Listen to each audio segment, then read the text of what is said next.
Hey, my stream. Okay, can you send me the link and I'll get it to our social team and I'll link to your stream? Yep, I'll do it right now. Thanks. Where should we address? Well, do it right or do it take time? Not getting a return. You need to have an option. Because revenue per head has to be high.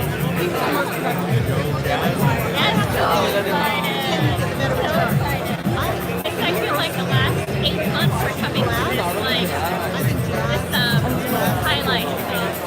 It's been a long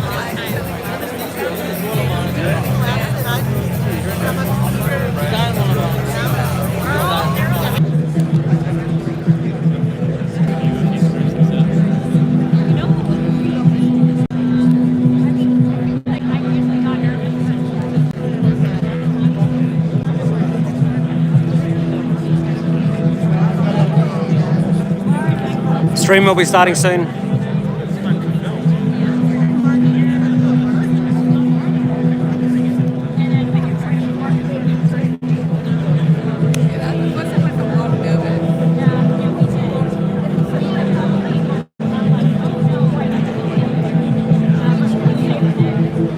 She's got the best current opportunity. Yes, sir, right up here.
That's my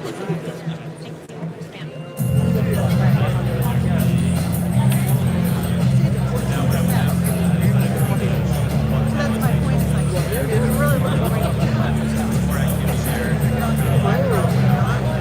That's why you gotta come in. Don't let it take you in. That's all you're there. Grow that. That's your growth up.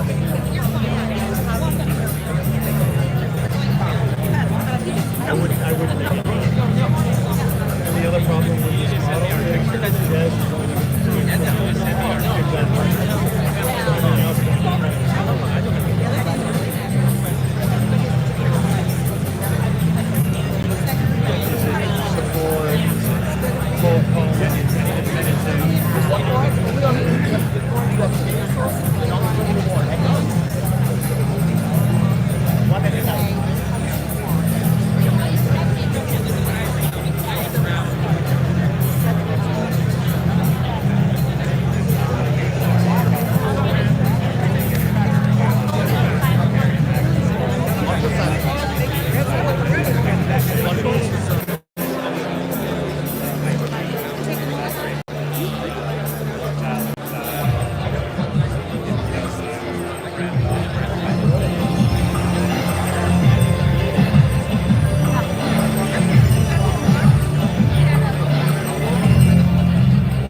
EPYC Horizon event. I am so excited, and on behalf of all of AMD today, we are so excited to spend the afternoon exploring the solutions of the new modern data center.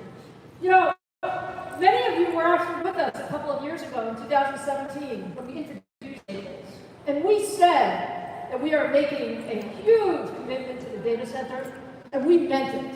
So we've done a lot over the last couple of years, and I'm really excited about everything that we've done. But today is the next huge, huge step in that journey as we talk about the next generation. So let's just spend a minute of background, right? You guys know all of this. You know, if you look at where we are today, you know, data is at the center of our universe. We have an incredible explosion of data in all kinds of applications and all kinds of workloads.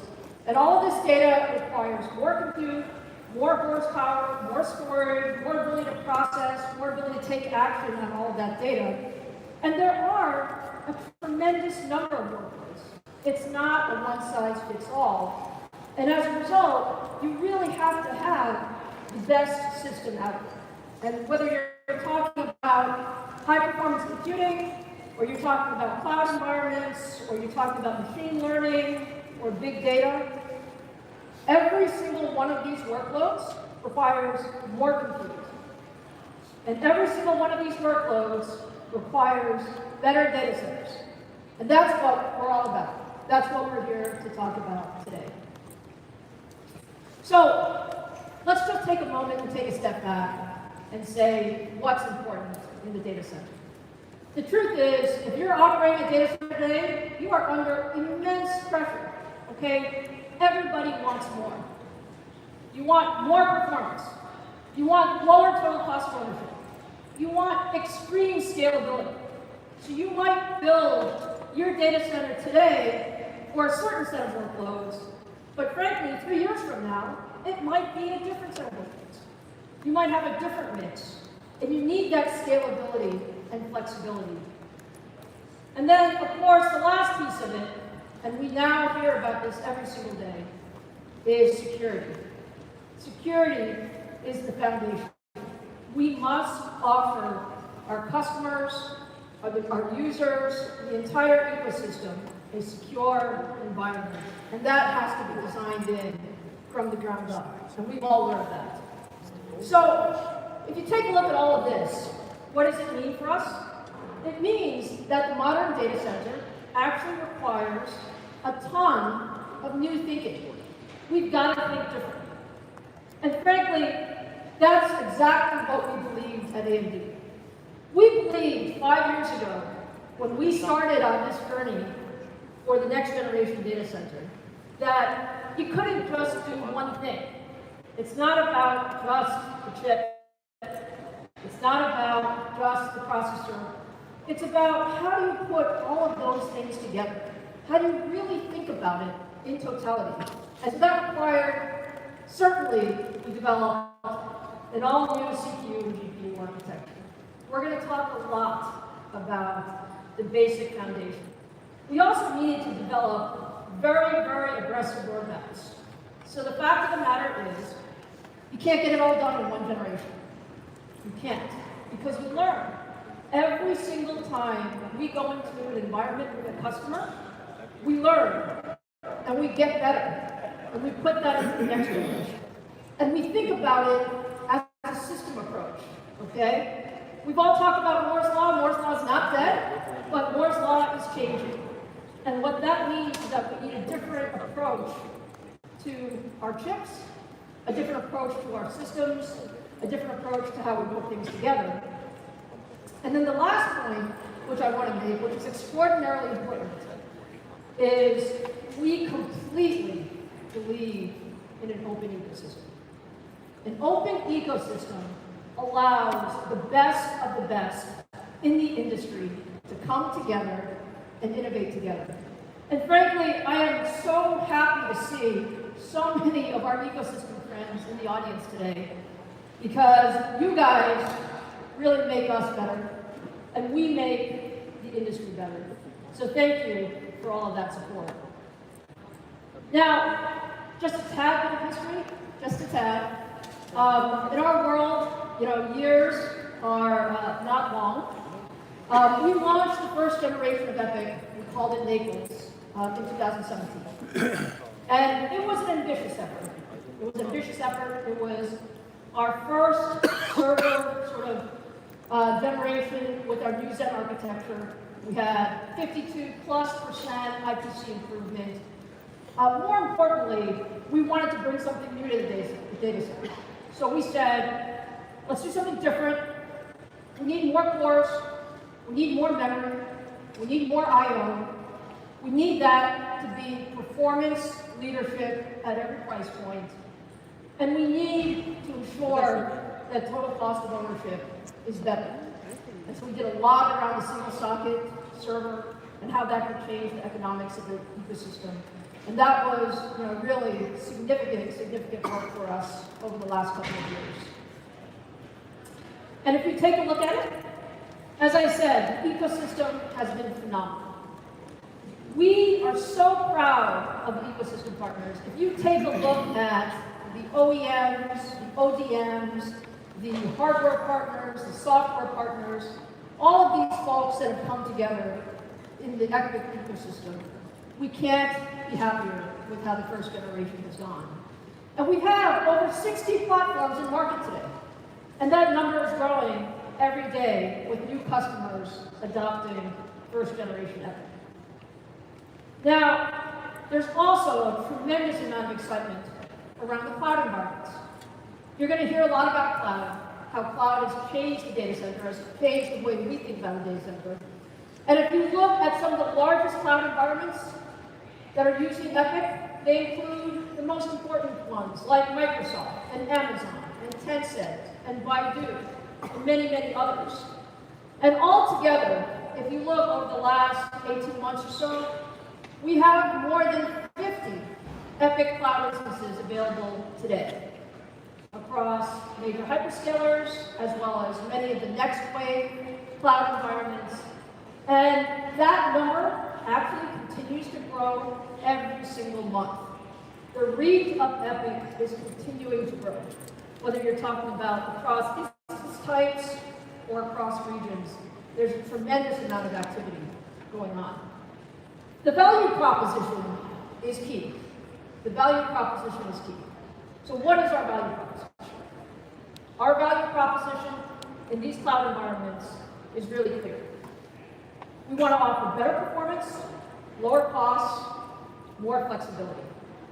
And to just give you an idea of how that has gone in the first generation of EPYC, let me just show you a short video from Amazon on their progress with EPYC. One of Amazon's leadership principles that we have is customer obsession.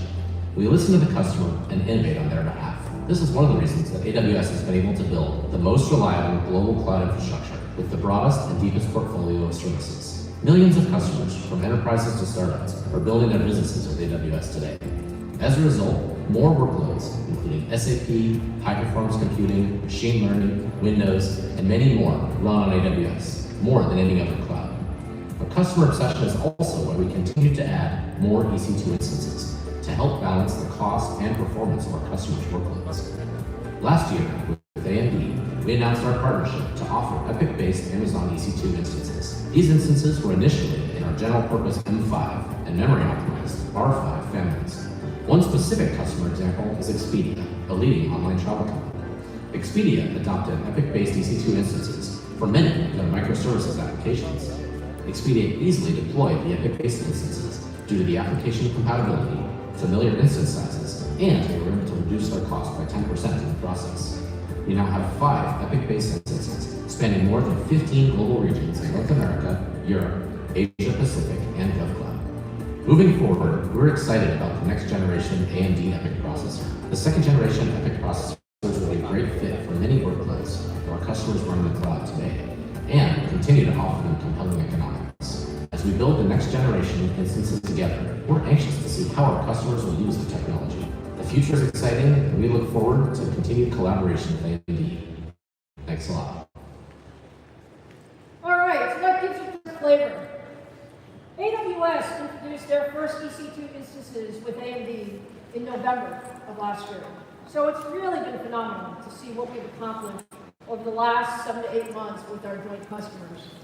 And we really look forward to really offering much more capability through the cloud environments. But as exciting as first generation is, we are even more excited about the second generation of EPYC. And when you look at what it takes to really have a long-term roadmap, let me just give you a little bit of background. You guys have heard me talk about this because this is the same way we feel about our PC roadmap and our gaming roadmap, and today our server roadmap. As a company, to build high-performance products, you must bet big. You must decide 3 to 5 years in advance, what are you going to bet on? What are the technology trends that are going to be important? And how do we make sure that we are at the leading edge of those technology trends?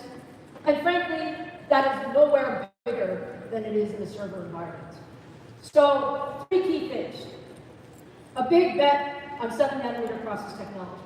You'll notice, by the way, today is August 7th. 7 has some meaning for AMD this year. When we look at that, we take 7nm process technology.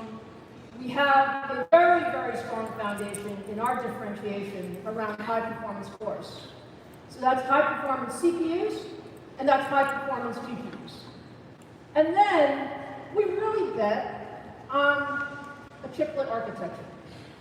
We had a first-generation chiplet architecture with first-generation EPYC, And we migrated that to a much more advanced chiplet architecture here in the second generation of EPYC. And that's really to give us optimized performance. So we're using the right technology for the right reasons in this generation. And I'm proud to say that for the data center, those bets really, really paid off. And they're the foundation of all that we're going to show you today in terms of the second generation of EPYC and how we bring that all together. So let me get started and tell you a little bit about Rome, our second generation EPYC processor. So today, I can say that the second generation EPYC is the highest performance x86 processor in the world.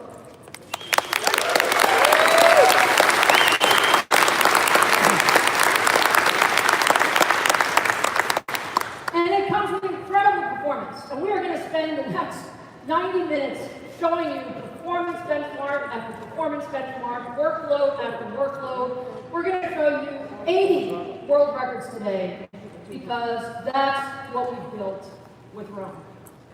It comes with a brand new architecture. You're going to hear a lot about the architecture from Mark Papermaster in a short while. He's going to tell you how we brought the Zen 2 cores, how those cores are completely optimized for server workloads, how we optimize our new Infinity Fabric, how that comes together with our triplet design.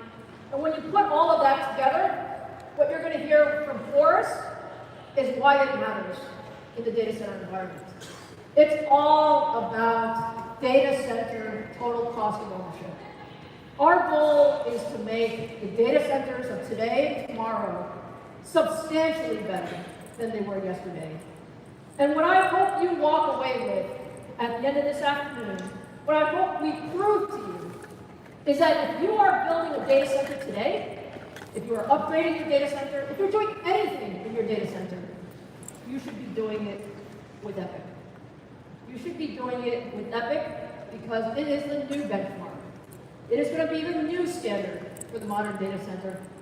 And I'll ask you at the end whether we have actually done that. So, just one page on speeds and feeds. I promise, just one. When you look at the specs of EPYC, look, we put everything in it, okay? We have the most cores ever in an x86 processor. 64 cores, 128 threads. And these are very powerful cores. You will see that in the IPC results that Mark shows you. We also said, look, it's not just about the processor, it's about how you put the processor into the system. And so we have the most I/O ever on an x86 processor.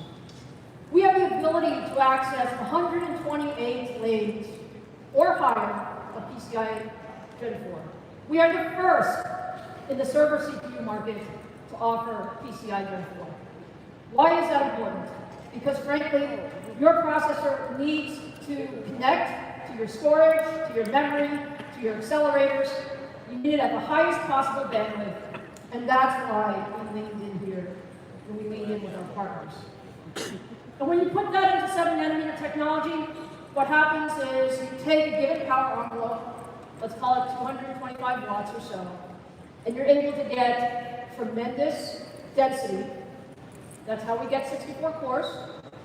And you also get tremendous speed. And that's why our boost frequencies go up to 3.4 gigahertz. So that's the power of the second generation EPYC processor. Now I want to spend a moment to put that into context, because everybody comes to every launch event and says theirs is the best, right? Is that what we all do? But you really have to put it in context, right?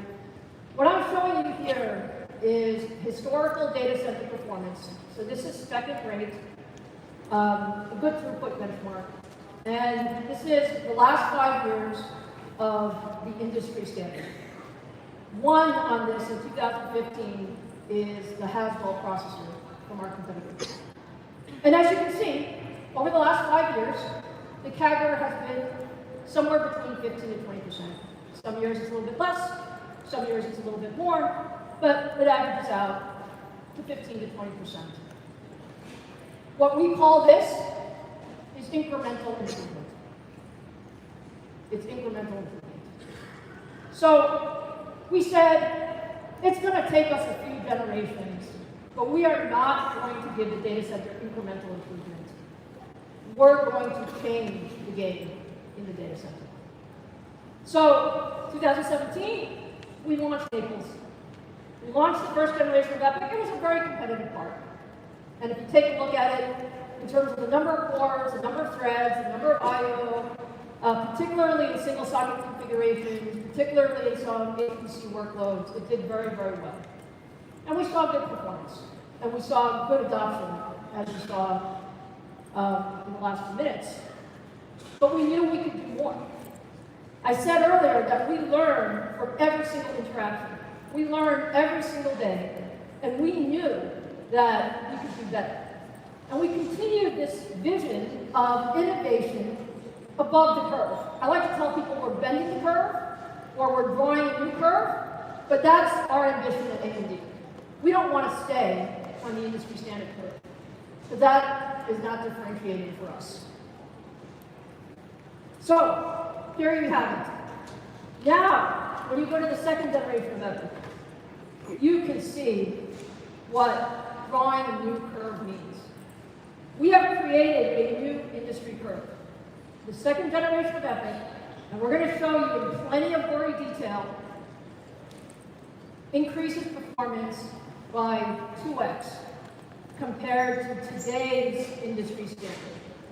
What we're calling industry standard in 2019 is our competitor's Cascade Lake processor roadmap. It is something that the competition just introduced a few months ago, and we are almost double of their performance.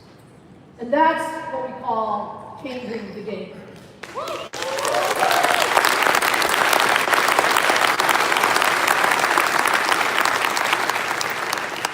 Okay, so let's take now performance of a processor and talk about it in the context of workloads, right? We are here to solve the world's toughest problems. We are here to change the game in the data center, and that requires performance on the most important workloads. And so what we're going to show you is across cloud, across HPC, and across enterprise, frankly, nearly every workload will benefit from second-gen EPYC. And that is truly our goal. So let me start with just a few numbers, and it'll just give you an idea of the performance that we're talking about. So starting first in the cloud, what we're now comparing, this is a dual socket compare. This is now comparing the top of the stack EPYC processor. Forrest is going to go through the entire stack in a short while. I'm just talking top of the stack. The top of the stack we call EPYC 7742 to 7742. It's the 64-core processor. It's at the highest boost frequency. And we're comparing it to the top of the stack of the Cascade Lake lineup. So Intel's Platinum 8280L processor. And what we're showing is its peak spec-in rate. We're showing 97% higher performance. That's 97% higher performance, and what that translates into is tremendous throughput capability, okay? And that means it gives us more containers, it gives us more virtual machines, it gives us more performance on workloads like search and newsfeed, which are really important in the cloud environment. And all of that translates into tremendous TCO benefit. So that's where we are on the cloud workloads. Now let's take a look at HPC. You have seen a whole lineup of HPC partners line up around second-gen EPYC. Frankly, before many of them have seen silicon. And you ask yourself, why? Why? We put a tremendous amount of effort into the floating point unit for Zen 2. Mark will show you 4x the floating point of Zen 1. You like that? But look, it's a total system, right? So floating point is the most important thing in HPC. When you look at spec rate float, again, comparing top of the line EPYC to top of the line Cascade Lake, we see 88% higher performance in these workloads. And what that really translates to is all of our extra cores and all of our floating point capabilities allows us to do much faster simulations. You can get a lot more done on AMD EPYC systems. And frankly, all of our I/O and memory bandwidth, we can operate on much larger data sets. And so when you talk about solving tough problems, these are the types of things that you need in your overall system. So, finally, I'd like to talk a little bit about the enterprise. You know, the enterprise is a very, very interesting place because there are so many workloads. There are a diverse set of workloads, whether you're talking about legacy applications or new applications and how you put all of that together. But the truth is, when your underlying foundation is good, you make a tremendous impact in enterprise workloads. And so there are a number of things that we can show you, but this is just one example. This is showing a spec JDB benchmark, which is a good proxy for anything that requires job performance. And once again, what we're comparing here is top-of-the-line EPYC to top-of-the-line Cascade Link. And we see 84% higher performance than the competition. And again, what you're seeing is the processor capability for enterprise workloads. Because we have those 64 cores per socket, because we get more than double the VM density, because we have that additional memory bandwidth, it gives us tremendous capability, including world records in database performance that I think you're going to be very, very excited with. So, there are many things that we can show you. Now, you know that server-type demos are better with some time. And so I hope you will have a chance to visit our transformation zone, which is right outside of the theater, because we have a number of real-world head-to-head demos. You'll see dual-socket performance across a number of workloads, again, comparing top-of-stack EPYC to top-of-stack Cascade Link. You'll see finite element analysis, fluid dynamics, some container applications, some popular database stuff. And what you see is across a broad variety of workloads, you'll see 1.5x to 2x performance. So really, really exceptional performance. Now, I hope you've gotten a little bit of a flavor of what we're trying to accomplish with second generation EPYC.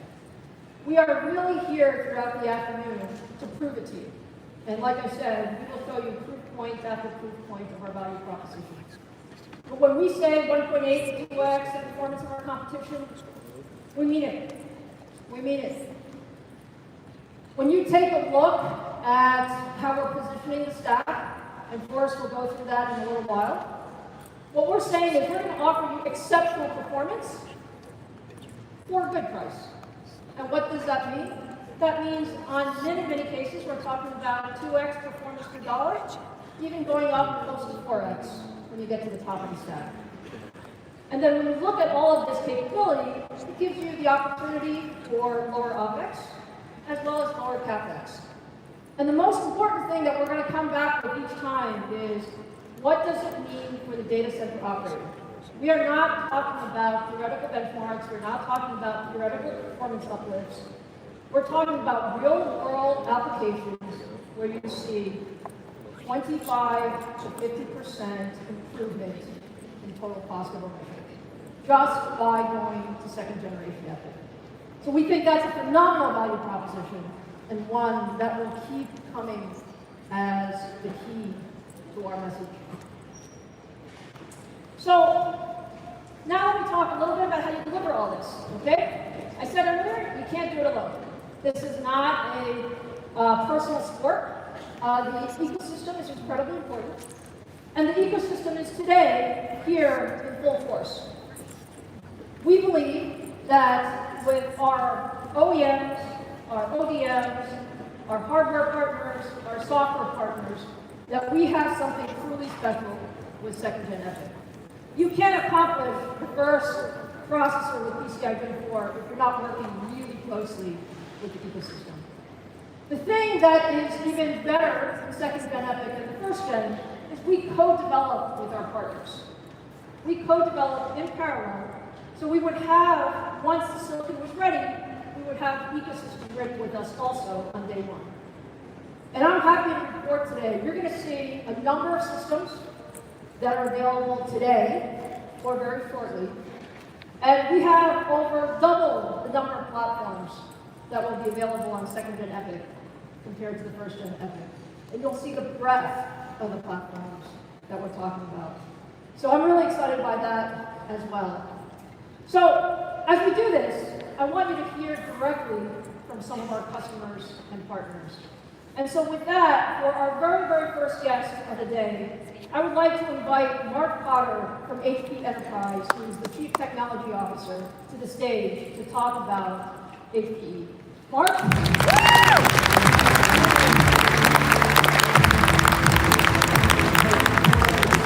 I'm doing well. August 7th, big day. Mark, it is great to have you here. Thank you so much for being here. You've been with us, though, since day one. I mean, you guys have been there since the beginning. You know, I remember 5 years ago, we were studying together, talking about making a big move in the data center, and talking about bringing the two companies together, and what exactly could we do to take that big step. And then 2 years ago, Antonio Neri, our CEO, and you were on stage launching the first generation of EPYC. Yes. And Antonio at that time said, Hewlett-Packard Enterprise is all in. This is a strategic partnership, and we've been working a lot. So today, August 7th, 7 nanometer, I love that, is a culmination of a lot of hard work and collaboration by the teams. Well, look, we can't thank HP enough. I mean, you guys have been phenomenal with our engineering team. Now, we've done so much together on 1st Gen EPYC, but Mark, the guys really want to know what we're doing on 2nd Gen EPYC. Yeah, I figured you guys did. I would just say we've been busy, very, very busy. We have been developing with your teams a full portfolio of highly workload optimized systems. Lisa, you talked a lot about it matters, performance, and TCO. We've been busy from, I would say, leadership, high-performance computing systems to deal with the biggest, baddest workloads in modeling and simulation, big data analytics, as well as AI ML, as well as leadership database systems, analytics systems, virtualization leadership platforms across the board. And I'm super pleased to announce today we have 3 systems available. By the way, can I say that again? Yes. Available today, Mark? Available today. We're announcing, yes.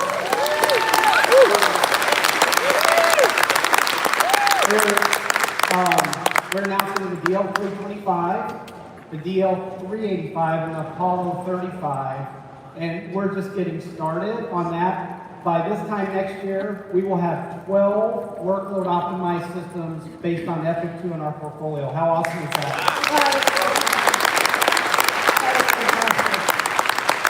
Look, our engineers love working with your teams. You guys are really, really incredibly capable. Can you tell us a little bit about the performance you're seeing on Run? Yeah, I'd love to. You know, we've been really tightly collaborating, and we bring decades of system knowledge. We're one of the few system companies that still have that deep silicon expertise and chipsets and I/O and fabrics, and we brought that to bear in partnership with Mark, Papermaster, Forrest and team, and I'll tell you, remarkable. We have special technology as well that we put in called workload matching, and what we do with workload matching is we're taking all that knowledge and we automate the system performance to maximize the performance of these different workloads. And I'll tell you, remarkable.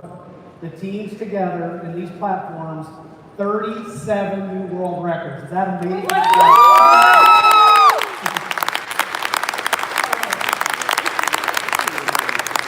And these are world records against the fastest, best performance that was existing until we came and brought that workload matching in our teams in collaboration with these optimized systems. And you know, I want to kind of share a little bit because I think it's important. You talked about virtualization. It is a workload that 80% of our customers run across the board, leadership and virtualization in these systems, 62% faster performance, 30% lower energy. That's important. Database. Customers are wanting to consolidate database with virtualization, 3 times the performance, 30% lower TCO, and then data analytics, over 38% faster performance. And so we're just getting started. And you know, I think about the partnership and where we're going. I'm just super excited. No, I think it's phenomenal. When you think about also some of the customers that we have that have already adopted second-gen EPYC, it's just really a great thing. Yeah, and so I think also about some customers that we have, two that are in the high-performance computing space. The University of Minnesota with the Minnesota Supercomputing Institute, their example is fantastic. They're already taking advantage of this capability today, building. And what's really interesting about them, you talked about how EPYC Generation 2 is really taking big steps forward. They're trying to create a 20,000 core supercomputer that's really ready for any workload that comes from not only the system, the university system, but for the whole state. And so they really needed something that could deal with diverse workloads in a good way. And so that workload matching is important. And then the other great customer example I want to share is the Supercomputing Center at the University of Stuttgart called HLRS. They are building a 24 petaflop, that's 1,000 trillion floating point operations per second, 5,000 node system to deal with the biggest, baddest workloads there are. And so both those really, really important. The EPYC capability that Mark will share later, our workload matching and optimization along with those platforms. And so I would say we've been super busy. A little bit busy. Yeah. Just a little bit busy. But look, we all know performance is really important. We also know that security is top of mind for everybody, and HPE is really a leader in security. So can you talk a little bit about your security strategy? Yeah, you know, a couple years ago, actually about 3 or 4 years ago, we really took a step back and we thought differently about security. We really took a philosophy of a zero trust design model, meaning we had to think about security in all aspects. At the same time, while we were doing this, we continued to see different attack vectors coming into systems, attacking the BIOS, attacking the BMC. And so with this mindset of zero trust, we knew that we couldn't just kind of add security on after the fact. We had to build it in. So 2 years ago, we launched what the industry agrees with is the world's most secure industry standard server. We added a lot of capability there. We added the latest Cypher algorithm, CNSA 256 to our remote interface. We added enterprise key management built in to the BMC so that we could link and allow customers to encrypt data at rest easily across our entire enterprise. And finally, and very importantly, we added an immutable silicon root of trust into these systems. So we knew exactly where they were built, and we knew that when that code booted up, the very first instructions executing, we could authenticate and ensure this system was secure. And I'm pleased to say through collaboration with Mark and team, we've linked that to the EPYC secure processor, and we now have taken a major step, taken already the most secure system and made it even more secure.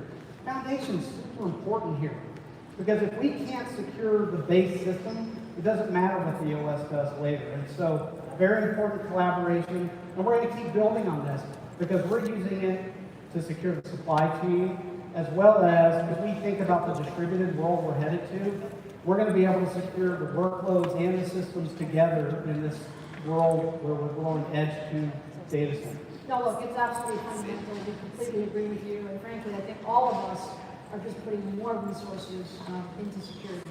But, you know, in addition to security, I mean, look, these data centers are getting really, really complicated. Can you talk a little bit about how HPE addresses that and helps customers with operations and manageability? Yeah, it starts with automation. I just talked about the fact that data is growing everywhere, and we're distributing these great compute solutions further and further out to kind of act on that data at the edge. And we really think the key to that is about automation and artificial intelligent operations. And we have proven world-class technology with EPYC, and we have really taken EPYC and thought about how do we use that AI ops technology to help systems self-manage, self-heal, self-govern, and optimize. So we've taken years of information looking at application patterns, and we've looked at hundreds of thousands of systems and over 1.25 trillion data points to help our customers really predict failures, prevent failures, and self-optimize, self-heal. And I'm very, very pleased to announce that our full line of AMD EPYC solutions will be supported by the industry's leading AI ops platform, EPYC. That a big deal?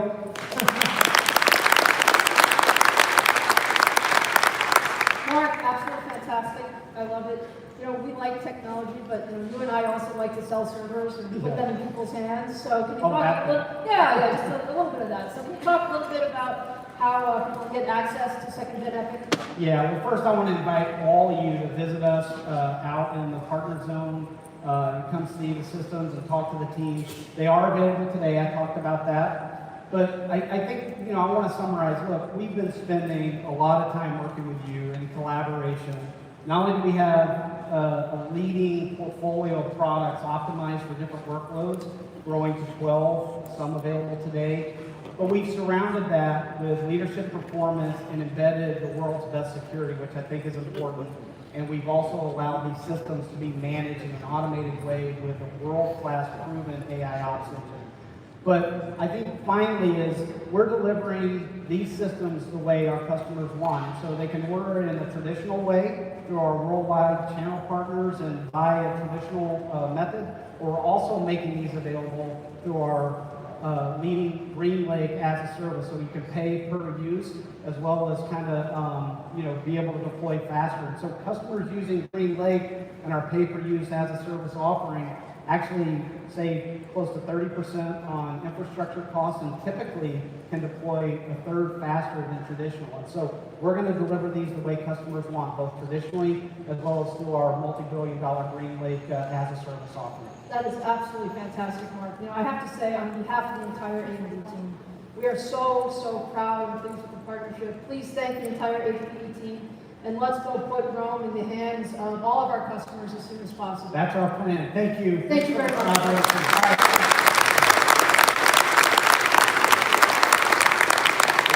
All right, so there you have it. HP Enterprise, 3X portfolio, 37 world records, 3 systems available to order today, and clear leadership across enterprise and HPC applications.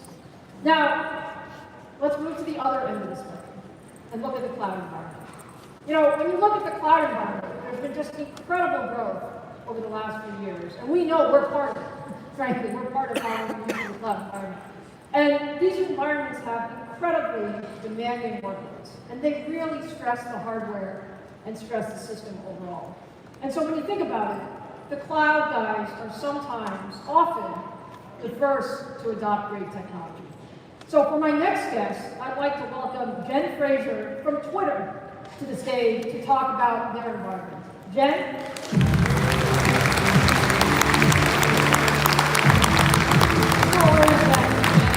Oh, thank you so much for being here. We're really honored to have you here. It's great to be here. You know, Jen, I am personally a huge fan of Twitter. Do you guys know that? I'm sort of a huge fan of Twitter.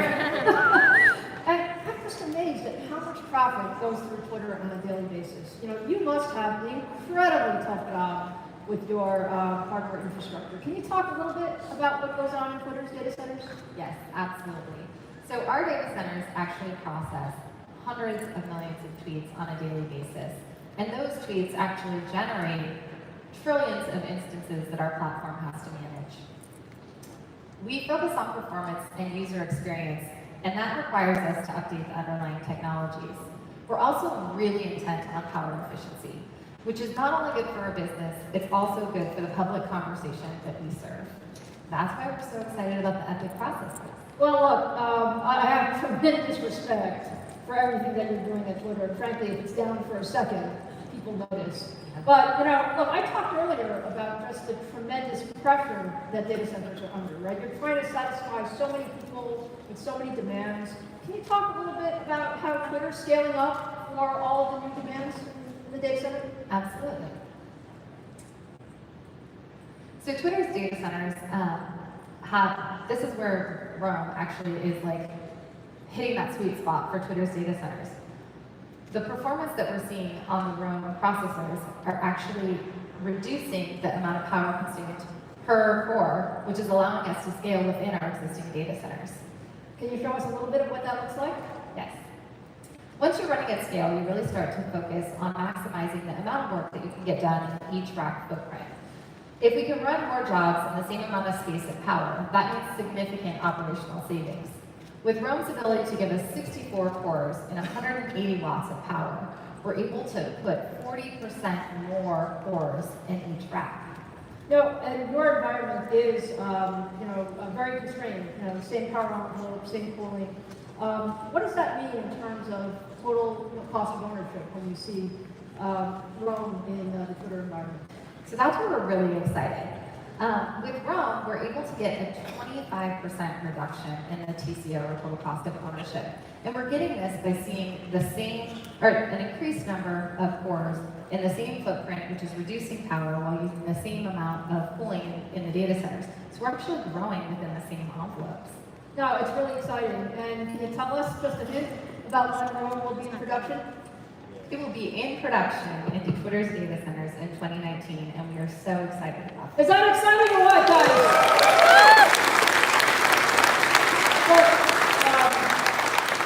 Well, Jen, I really want to thank the entire Twitter team. You guys have really been at the leading edge. When we talked originally about bringing Rome to Twitter, we knew it'd be a lot of work. We knew that you guys had to get to know us, we had to get to know you. But the teamwork has been just great, and I just can't wait to have Twitter up and running with Rome. So, can we do something fun to celebrate our launch? Absolutely. All right, guys, what do you think about helping us increase my Twitter followers? Did I say that? Yeah, I think I said that. Why don't we take a selfie with the audience before we leave, huh? Absolutely. You're going to help us with that. All right, audience. That looks really good. Sorry, I got a video of you guys. Ready? 1, 2, 3. Fantastic, fantastic. Thank you so much. Congratulations, and we look forward to production. Thank you, thank you. That was completely exciting. I really love to see new technology in action, and truly they have one of the most demanding environments that we've encountered. So, look, I hope you got a good overview in this first section of what we set out to do with Rome and how our partners and customers are using Rome. But now let me turn it over to Mark Papermaster, our CTO, the guy who really did all of the deep technology on Rome with him and his team. And he'll tell you about our cores and the technology and everything under the covers. So Mark?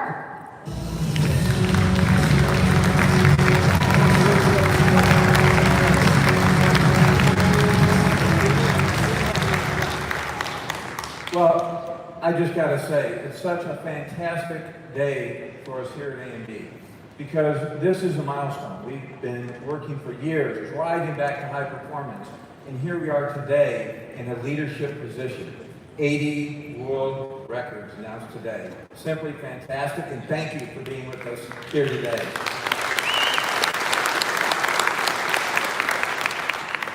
Well, I'll tell you, I have to start by talking about our journey.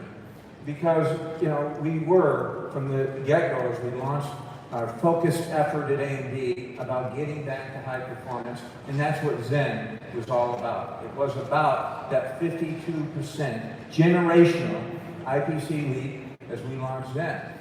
And, I remember that at that time, right, as we went through the roadmap, talking to our customers, talking to press and analysts, and reminding them that for us at AMD, it's about the roadmap. It's about focused execution.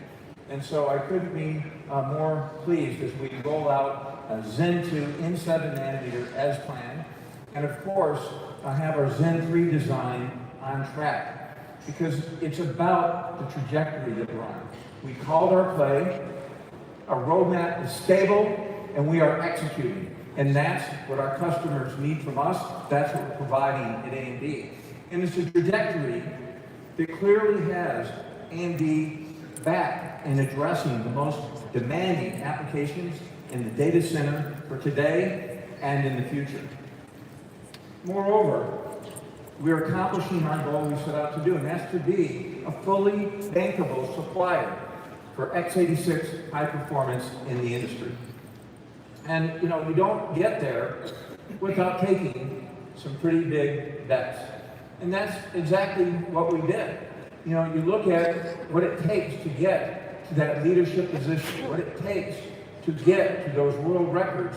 You have to make those decisions years in advance. It's the unfortunate fact about microprocessor and technology development is it's a multi-year lead time. And so we started right off the bat with the 7 nanometer technology. We looked at it, and we looked at the unique opportunity that full node could give us. We looked at it from a design standpoint. And we said, look, this is a second generation design, but it can't just be a bump off of Zen. We ended up touching most every execution unit in our Zen CPU and coming back at it, driving the most performance that we could. And then, of course, our Infinity Fabric.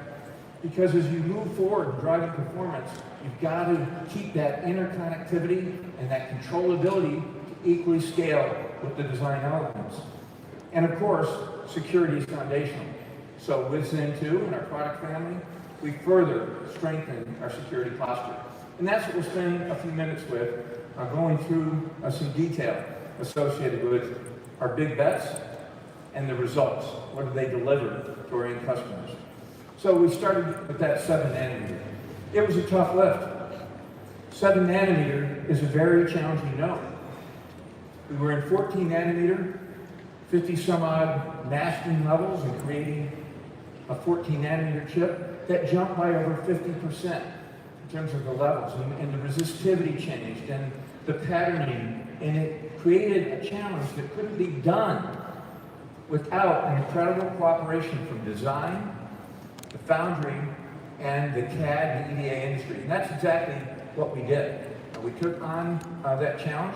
We also made sure that it would be highly manufacturable by the time that we needed to address the enterprise and server market. And so we leveraged mobile designs going out in front of us in 7, our Radeon product line, and our Ryzen high-performance desktop line, ramping up the volume and ironing out any manufacturing, smoothing and optimizations for yield in advance of this critical enterprise launch today.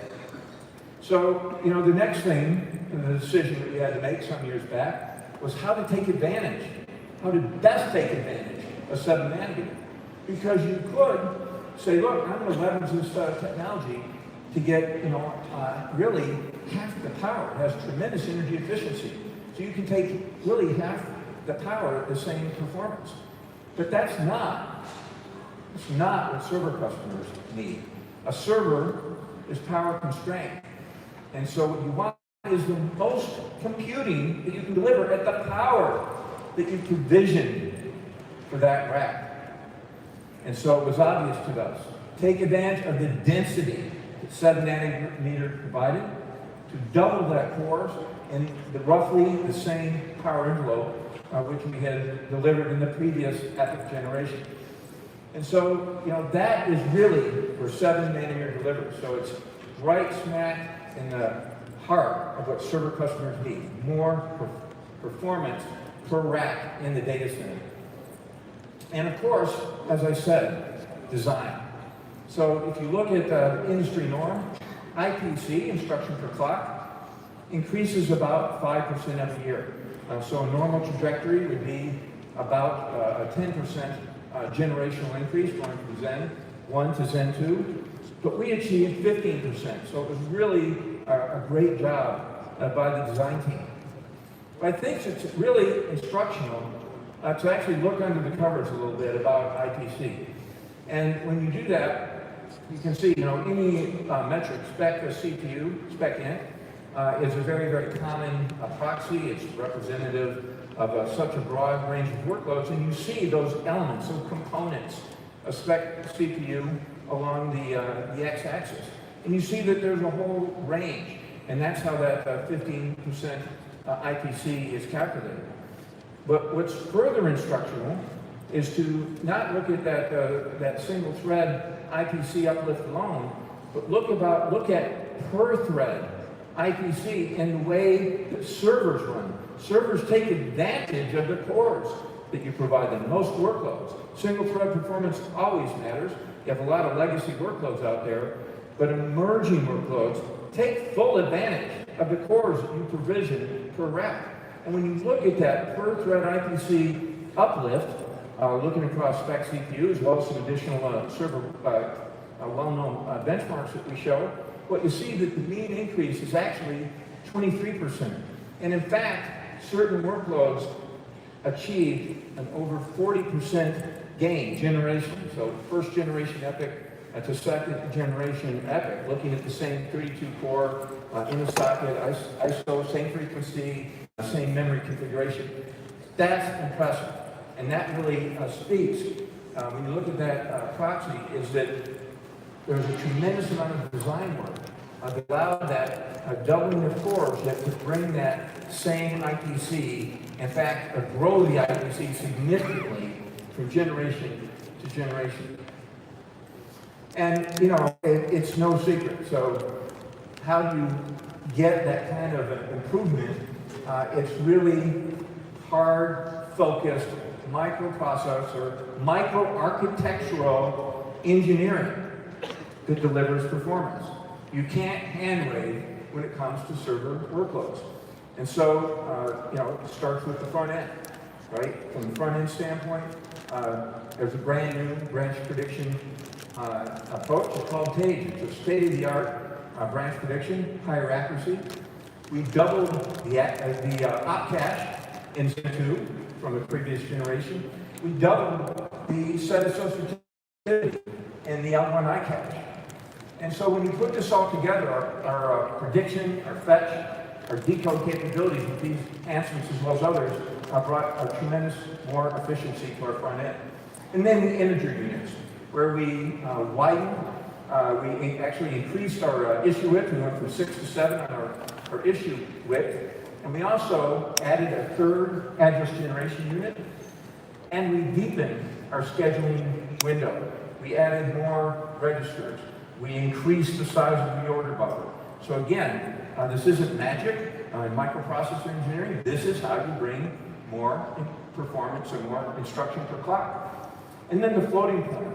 Well, we did very significant overhaul of the floating point. We brought it from AVX1 to a full AVX2 native implementation. We doubled the vector width from 128 bits to 256 bits.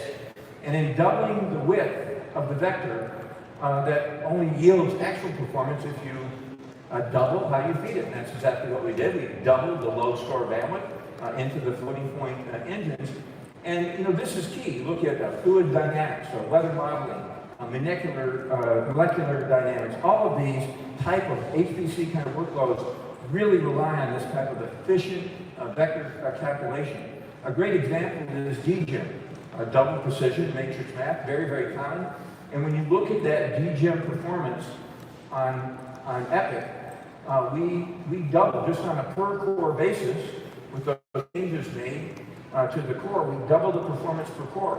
But we already doubled the number of cores per socket. And so as Lisa said earlier, that's 4x floating point performance per socket. And you just see it when you run DGEM. You see that actual quadruple of performance per socket. That's performance that matters to our customers. And then caches. Caches are fundamental in microarchitectural engineering. And we took a big step. We doubled the size of our level 3 cache from 8 to 16 megabytes. And of course, that's across a whole core complex. What it ends up doing is really bringing that data closer to the execution engines, because when you can have more data stored locally, you're hiding that latency, because you can have a higher hit rate in your cache subsystem and not have to take that longer latency to get out to main memory. So all of these add up, and that's how we deliver the performance gains going from Zen 1 to Zen 2. Very great job by our microprocessor engineering team. And then, I've often talked about our hidden gem, Infinity Fabric. Well, yet again, in Generation 2, as we moved forward and we drove the kind of performance improvements I just described, you can't rely on that technology, that fabric technology that we had in the previous generation. We have to scale. That's how you bring real-world performances. You have to amp up the provisioning in the next generation. And so that's what we did. We use this, this is broadly used, as you know. Our Infinity architecture is applied across our whole CPU and GPU portfolio at AMD. And what we did in the case of our second generation EPYC is we increased the bandwidth, lowered the latency across the chiplet approach that we described. So chiplet to chiplet is those CPU chiplets attached into this I/O die. I'll describe in more detail in just a moment. We increased the efficiency chiplet to chiplet, and that same Infinity architecture extends from the socket 1 to socket number 2, where we, again, implemented increased I/O bandwidth and make sure that we do not introduce any bottlenecks in that connectivity. But that broader architecture allowed us to implement hybrid technology. 7 nanometer CPU die, optimized for the technology, versus 14 nanometer, so the I/O and memory control die, which does not scale. Those analog signal type circuits and some of those elements simply don't scale as well, going from technology node to technology node. So that's what we did. We leveraged that, and the best way to see that is looking at a socket photo. So you see a single EPYC on the left and a single EPYC socket second generation on the right, and it's very visible to you, that difference. We maintain with Infinity architecture the same SoC, the same system on a chip approach that we had done in generation 1. But generation 1 was organized in a multi-chip carrier, so we had 4 SoCs connected by that Infinity architecture. But in the second generation, as well as amping up the performance, we put in the flexibility, again, to go hybrid technology. So easy to make these easier to make 7 nanometer die. They're 70-some millimeters squared in area. And what we have is 8 cores in each, 8 die, all connecting in through the second generation Infinity fabric to that 14 nanometer I/O die, and then on to I/O memory. So the benefit is that flexibility, the configuration options that we have, that we now enable our customers to develop many more options of configurability, and also importantly for our customers is a more unified memory architecture with this design. Again, 8 CPU dies coming out. They're coming into a centralized I/O memory die, and then out to the associated memory and I/O channels, and still keeping the high provision that we had: 8 memory channels and 128 PCIe lanes. So, very, very key improvements that we made going from first generation to second generation. But we didn't just keep those memory channels in those I/O lanes the same. We amped up both of them. If you look at what we did, we doubled the I/O bandwidth, we doubled the memory density, and we increased the memory bandwidth.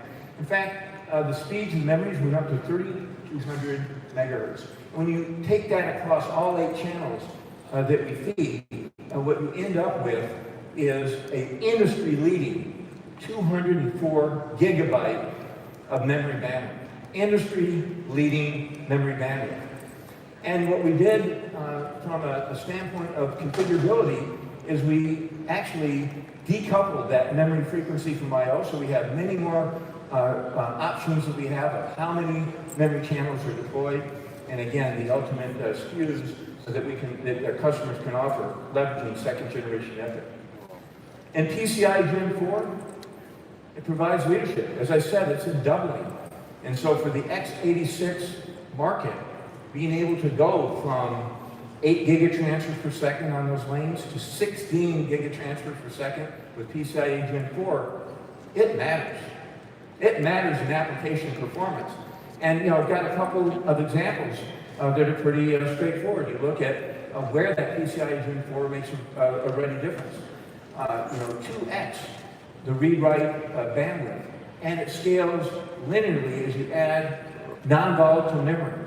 So you have an application that's very dependent on IOPS. You saw already in first generation EPYC how with 128 PCIe lanes, you surround that with NVMe, you have just a phenomenal IOPS that you can provide for server applications that leverage NVMe, and now double that type read-write bandwidth and scaling as you add NVMe drives. Fantastic. And another example, network performance. You look at a doubling of the InfiniBand read bandwidth going from PCIe Gen 3 to Gen 4 on this InfiniBand NIC.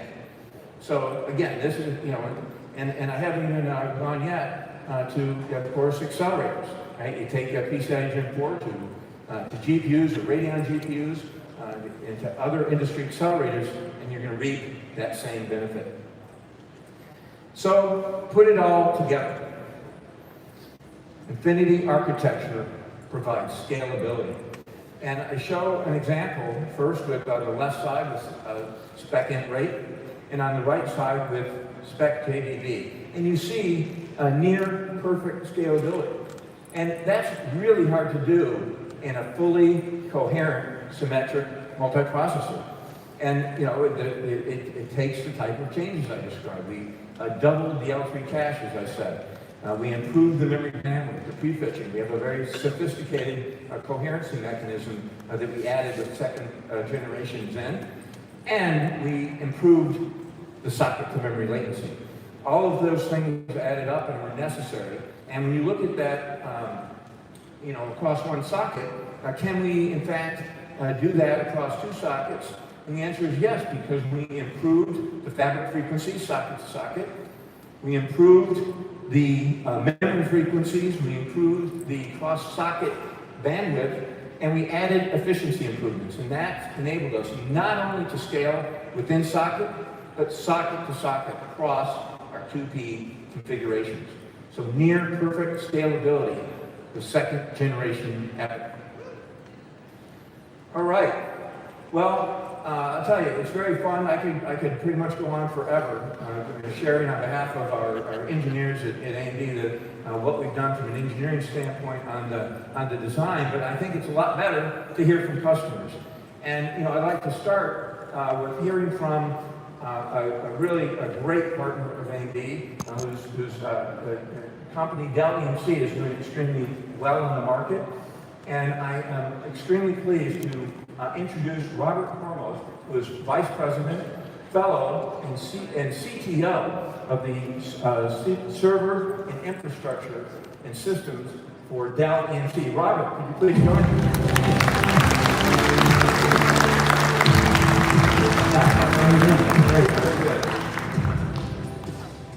Well, Robert, it's great to have you with us. Yeah, it's an honor, Mark, to be here at this historic event and a great accomplishment today in 2018, so congratulations. Well, thank you for the commitment, the great partnership, the work that we've been able to do with you and Dell EMC. And Robert, I think it'd be great if we started and just heard from you some of the challenges that your customers are facing today in the server and data center space. Yeah, that's a great question, Mark. I mean, we see, we have a deep engagement with our customers, and the pace of technology is moving very rapidly today. And there's a lot of new emerging workloads like machine learning, AI, data analytics. Digital transformation is everywhere, and so customers are having to embark on that journey. And it's kind of an interesting time because when you look at compute in general, we're kind of moving from this era where we use compute to create data to this era where we're using compute to consume it. And it's driving, a lot of new outcomes. And so businesses are going on this transformation, this digital transformation, to drive new outcomes in this hyper-competitive environment. Well, here's the question. As they're going through those transformations, what's the challenge on technology innovations that they need to help them speed that journey? To go further on these, it's really about matching these new emerging workloads with the right platforms, with the right infrastructure, with the right technology. AI and ML need high-performance CPUs and I/O bandwidth. Advanced analytics need incredible amounts of I/O bandwidth and speeds. Virtualization and VDI can benefit greatly from enhanced core count to drive up VM and VDI density.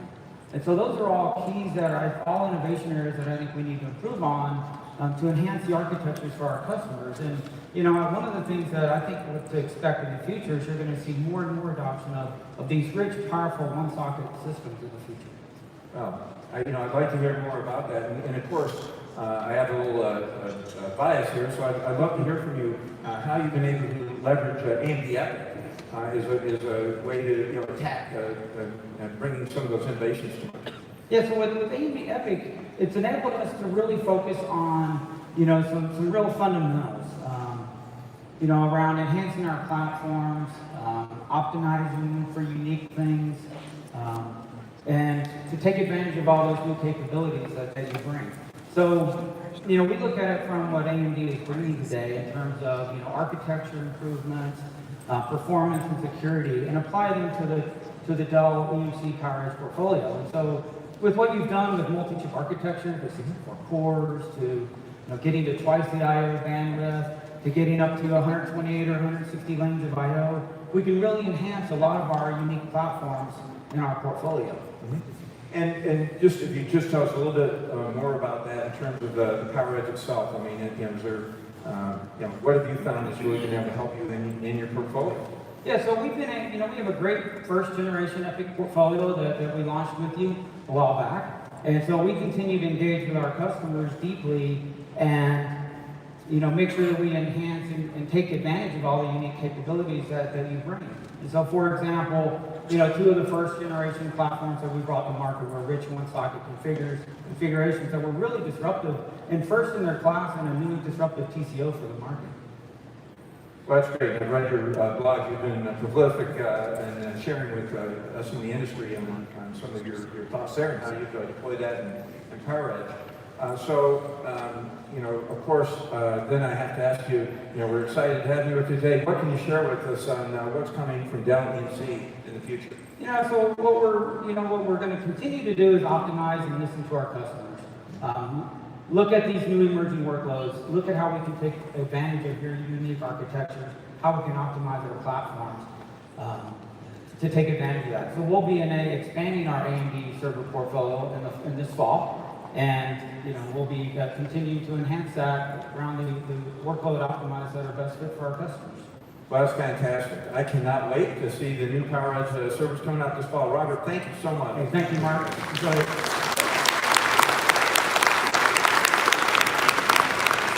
I tell you, the modern data center, you look at the kind of challenges that Robert just described that really, frankly, all of us in the industry are looking to take on. It's going to be a very, very exciting time.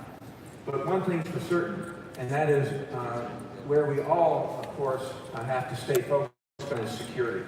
And so I wanted to spend a minute and talk about our security focus at AMD. It's job one, it's foundational with what we do.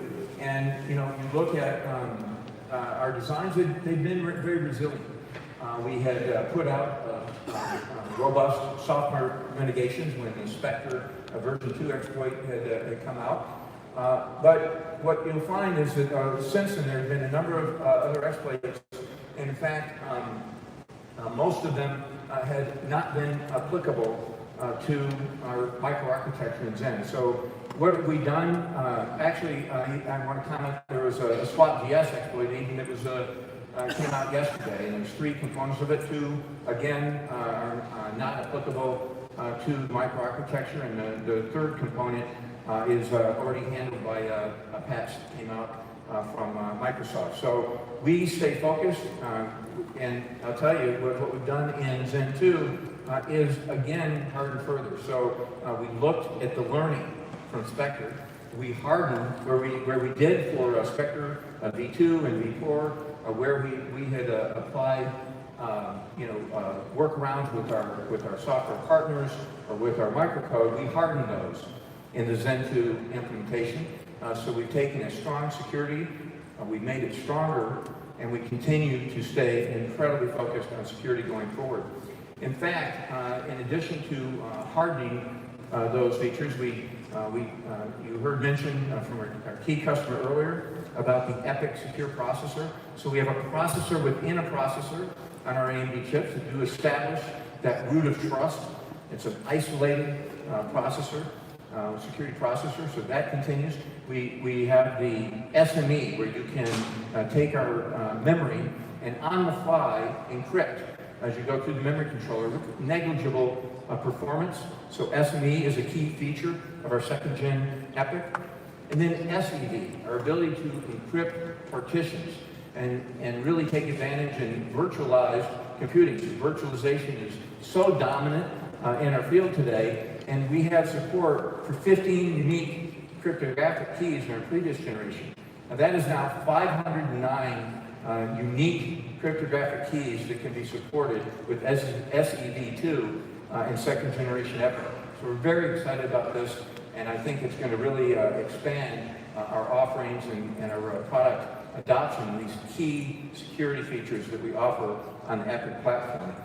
And you know what I'd like to do is not just security, but the overall challenges, looking at virtualization and what it's taking on to further performance efficiency for end customers in enterprise and the data center. I'm super pleased to invite to the stage from VMware, Krish Prasad. Krish is the Senior Vice President and GM of the Cloud Business Unit. Please welcome Krish.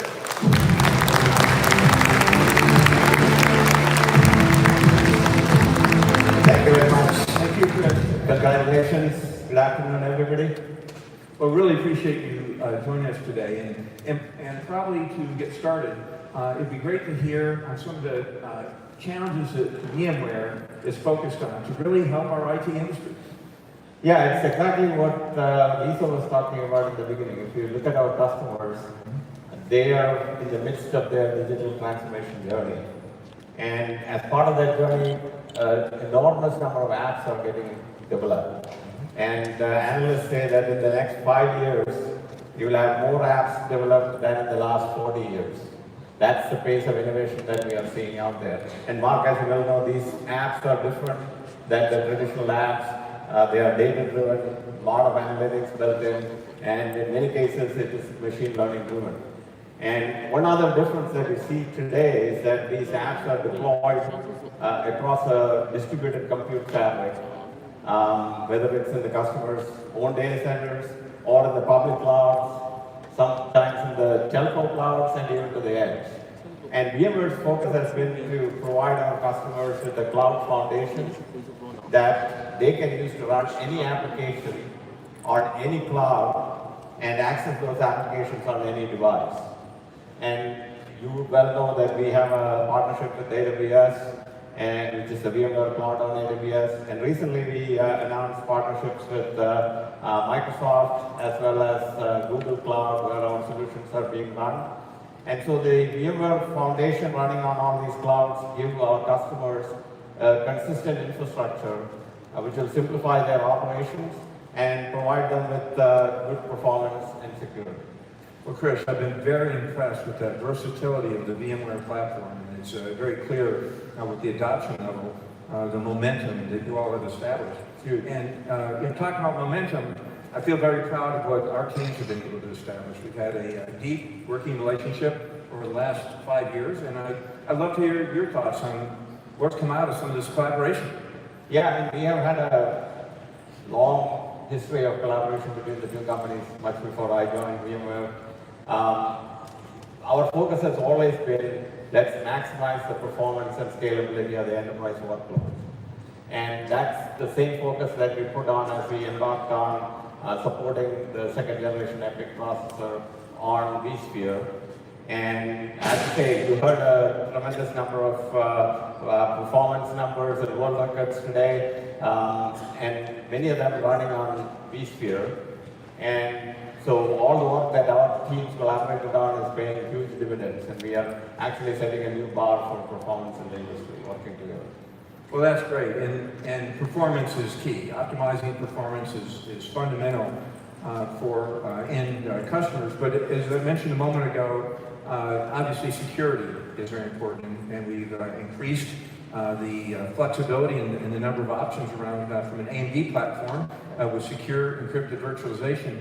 Would love to hear your thoughts on the history. How did we get here? How did we able to actually collaborate with you and your team in regard to this capability? Yeah, I mean, let's start with the customer. As they deploy applications across this distributed fabric, security becomes even more paramount. And the key is, if you can build in intrinsic security at the hardware level, it's much easier to enable the security where the application is actually running. And so that's what what the SEV feature allows us to do. It actually takes out human errors, process related vulnerabilities. If you can enable it in the hardware, it is right there where the application is running. So I have good news. As a result of our partnership, we are going to be supporting SEV as part of the upcoming VMware release in the future. And in fact, this is something that we started working on many months ago, actually, maybe a couple of years. When you first approached us with the idea, we loved it, but we had certain enhancements and features that we wanted to put in it. And I was very impressed with the way AMD responded to it. You took security very seriously, and we worked together, both the teams from the companies, and I think we have a fantastic solution that we have come up with. And you can actually see it running. It's working. It's in the booths up there, so please, after the event, please walk by and see the demo in action. Wow. I could not be more excited about this announcement. And honestly, Krish, I'm also really proud of the way that the teams work together. That's a hallmark at AMD. We pride ourselves on the ability to listen. Here where it was a very good feature. You liked it, but it wasn't quite there. And that's what we're here to do: is listen, respond, and thank you so much for the partnership and bringing this key capability to market. Thank you very much. Congratulations. Thank you.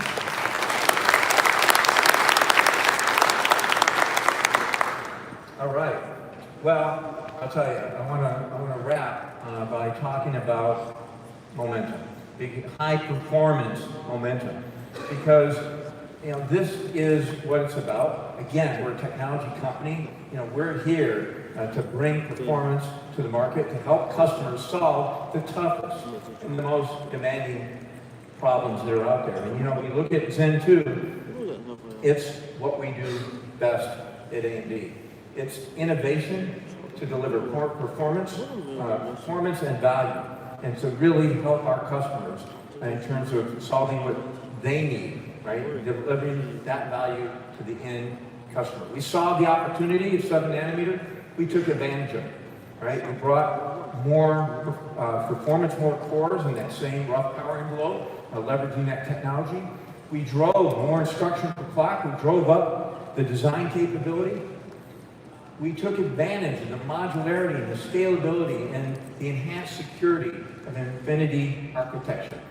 And what it's led to is another huge step in supplying the industry with that insatiable demand for more processing capabilities at every generation. And so it is, in fact, insatiable. We can't let up. We won't let up. And I couldn't be more pleased to share that as I committed, we always are working on the next designs while we're doing our current design. And we're well along. In fact, we've completed the design phase of Zen 3. So Zen 3 is right on track. And we don't stop there, right? We already have our engineers in the works on Zen 4. So it's really fundamental for us to keep momentum in the industry. I have to say that we have focused on showing the industry that we have a roadmap that we can deliver to enterprise and data center as promised. As promised. We know it's a highly competitive environment that we are in. But for us, it's personal. It's personal. We will not let up. You have our commitment. Thank you very much.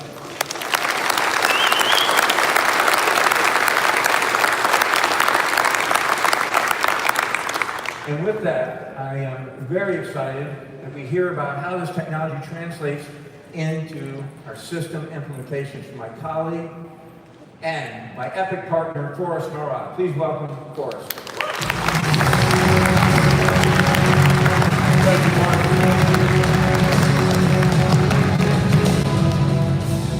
Thank you, Mark. It is personal, and it's a journey that the whole AMD team has been on for the last few years. 2 years ago, as Lisa said, we launched the first generation of EPYC, and it was just that, EPYC. For a server guy like me, it was a highlight of my career, only surmounted by today. Because today, we are delivering the world's highest performance x86 server CPU ever to the market. We've already talked a lot about the speeds and speeds, 97% more performance than the mainstream top-of-stack Cascade Lake, more memory bandwidth, more cores. You've heard the story already.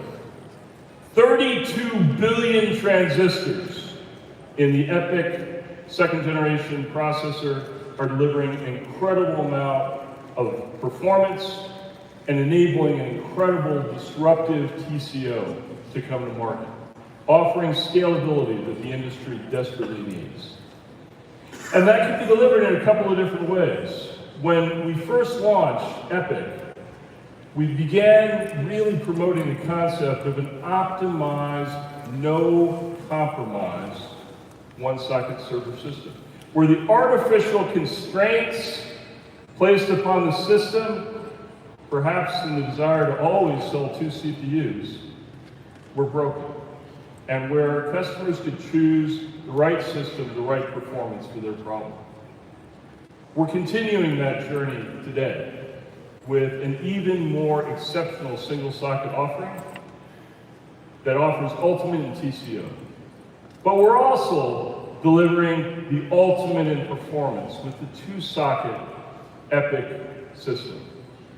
And so I'd like to talk a little bit more about that one. That 2-socket delivering the ultimate in performance comes about because of all the architectural features that Mark reflected on for the last few minutes. Highest core density, offering the most throughput. Leadership memory bandwidth.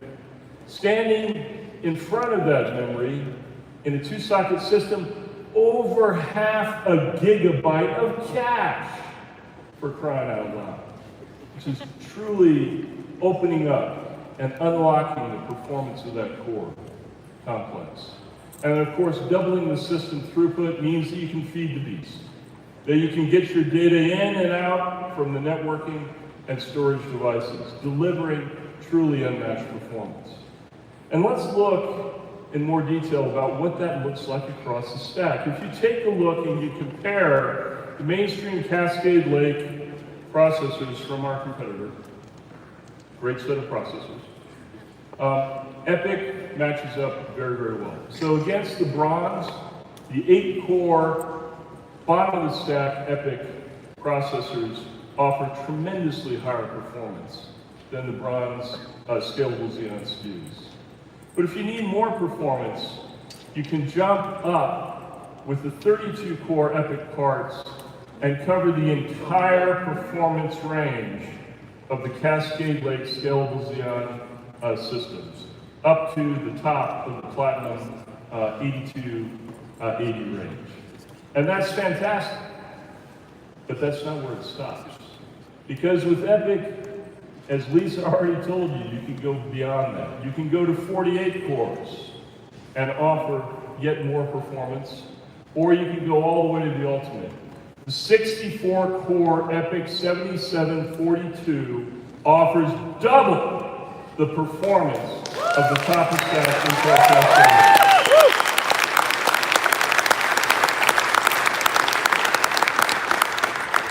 AMD's engineering team has done a great job with delivering this level of performance, this level of disruptive innovation. I'm incredibly proud of what they've done. But what that translates into is that 80 world records as of today and counting. Every day adding another world record. And not just in one narrow rate, not just in one application, not just in one segment, but world records across a full range of workloads that you see in the modern data center. From high-performance computing to enterprise, software-defined infrastructure, big data, cloud, you name it, EPYC is delivering truly exceptional performance, which is, again, just an incredible point of pride for AMD and for all of our system and software partners. And in looking at that performance a little bit more deeply, I want to hone in to the enterprise side a little bit, because the Java performance, which is so relevant for so many on-premise enterprise applications today, is truly exceptional. Offering 68% more print ops performance, 83% more throughput performance. That's real performance that we're bringing to the enterprise. And you might say, well, so what? You got some paid for us. You got great 80 world records. You got great benchmarks. It's just numbers on a slide. Who cares? Who cares? Well, our customers should care. Because in the real world, that level of performance translates into disruptive economics. If you take a look at a typical on-prem deployment of an online retail store, in this particular example, the customer has 60 Intel 2-socket servers, delivering in aggregate very high performance, 11 million Java operations per second, powering that retail store. Well, that same level of performance with EPYC can be delivered in a completely different way. We can deliver with 2-socket second generation EPYC that same level of performance with 83% more performance per server, translating into 45% fewer servers, 33 versus 60, which means 44% lower total cost of ownership all in. The companies that deploy EPYC will have a strategic advantage because the performance that we give them translates into materially lower total cost of ownership, allowing them to spend more money on innovation, more money on customer support, more money on driving their business, rather than just providing the infrastructure. That is truly disruptive. That's the power of AMD EPYC. And of course, beyond the enterprise, there's nowhere where high performance is more important than, of course, in high performance computing. Sort of the name defines the importance of performance. And in high performance computing, those benchmark results, those world records, translate into real world performance for the scientists and the engineers, the product designers and the researchers that need to use high performance clusters of systems to design new products and to do scientific research. And across the board, you will see upstairs in the transformation zone, you will see from our partners over the next days, weeks, and months, example after example in the real world, running real codes, running real applications, that second-gen EPYC delivers incredible performance to speed up research, to enable better product design, to truly be disruptive. And that's why you see so much interest in the second-generation EPYC in Rome, and why we've already notched multiple HPC design wins even before we began production. And so, to tell you a little bit more about the reaction and the excitement in the HPC community, there's no person better than the leader, longtime leader in HPC, which is Cray. And so I'd like to invite Pete Angaro, the CEO of Cray, to the stage.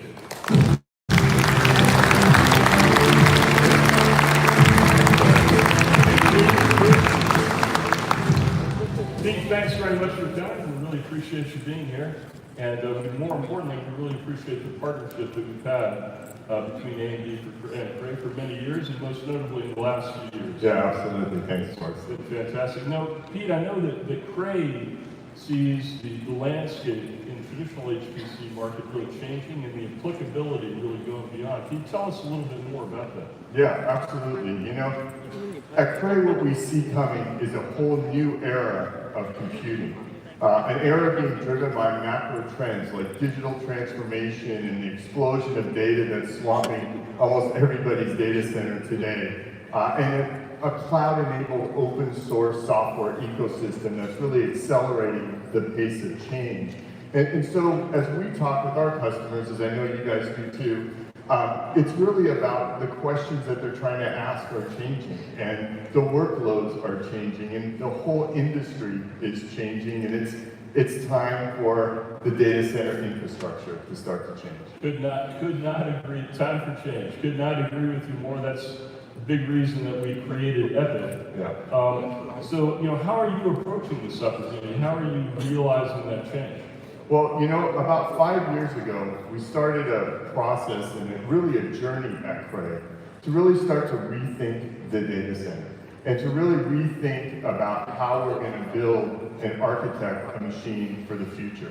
And that really has come together in what we call Shasta, which is an architecture that's built for the next 10 years of processor and accelerator architectures going forward. So we're pretty excited about pulling all of that together. From the ground up, Shasta's been built as a data-centric architecture, really thinking about these workloads, thinking about the convergence of the applications from IoT to artificial intelligence and analytics and modeling and simulation, and bringing those all together on a single system, bringing those all together in a single workflow, and doing it at an unprecedented scale and often in real time, as people need to do today. Yeah, and you guys have got quite a few innovations in there. I know you've got a new fabric as well powering this. Yeah, absolutely. I think one of the big things that we've seen is really a need to pull all of this together, both from a software perspective and a fabric perspective, and bringing that together in the system. On the software side, we've really worked toward a cloud-enabled software environment, so providing the flexibility of the cloud and the performance that you'd expect in a Cray supercomputer, and bringing that all together in one system. And as you mentioned, that just goes right now down to the fabric, and the fabric that connects it all together, which is Slingshot. Slingshot's a really amazing rethinking of that fabric and how we build this fabric, not just for high-performance computing, but for these new workloads like analytics and AI, and what the capabilities that we need there. For instance, things like congestion management, as well as really looking at the network and making sure that all of the applications can complete at scale, unprecedented scale, on time, as fast as humanly possible. And you're right, we call that Slingshot. It's fantastic, fantastic design. So I think, you're already seeing some pretty good traction. You got some pretty significant wins with Shasta already. Yeah, absolutely, Forrest. We've had incredible momentum. About a year ago, we introduced EPYC to the Cray lineup, and since then, we're starting to approach about $1 billion in new bookings on the EPYC line, which is super exciting. The machine that you have up here is the kind of granddaddy of it all, Frontier, which is a system that we got to stand together with you and Lisa and Mark, together with the Secretary of Energy and Oak Ridge National Laboratory, and talk about the next generation of computing, exascale computer. This system is going to operate at more than 1.5 quintillion operations per second. And just to give you a perspective, if you take the 100 fastest supercomputers in the world today and combine those all together, Frontier will be faster than all of those based on Cray and EPYC. That's incredible. That is truly an amazing move. So you've got some other wins. It's not just as big and as exciting as Frontier is. You've got some other great wins as well. Yeah, absolutely. Just across the bay from us, we have NERSC, the National Energy Research Scientific Computing Center, who's getting a brand new Cray Shasta system with AMD EPYC processors to support their 7,000 scientists that they have to support across a broad range of applications and workflows, and solving some of the most complex scientific challenges on the planet. We also just announced at the Department of Defense their high-performance computing modernization program, where we're going to install 2 EPYC-based supercomputers with the Department of Defense. But it's not just all about the research laboratories. We're also doing the same thing in going after commercial applications that are very challenging. Rich Energy has one F1 racing team, the guys that are trying to build the fastest and most fuel-efficient cars on the planet are using a Cray supercomputer with EPYC processors as we go together and really, they've seen 45% performance improvement on the previous generation of EPYC overall. That's fantastic. That was with first generation. Yeah. Even more with second, but I know you've got one more win to talk about. Yeah, we're super excited to be here today and announce a brand new win for us that we're just announcing today with the Air Force Weather Agency. They selected a Cray supercomputer with Rome processors to do weather forecasts, really high fidelity weather forecasts for the U.S. military operations around the world. This is really exciting for us because this is the first Shasta that's going to be delivered into the weather segment. It's a brand new customer for us overall. And Forrest, as you know, weather is one of the most challenging workflows on the planet. And the high memory bandwidth of EPYC is really important for that. No, it's fantastic. Some great wins together. And then I think we've got one more win to talk about here today. We got one more. So one of the things that, as we really think about delivering our systems to more and more customers across every data center, I'm just incredibly honored to introduce Matt Link, who's the Vice President of Research Technologies at Indiana University, who will be the first university customer to get a Shasta machine with EPYC. And let's welcome Matt onto the stage.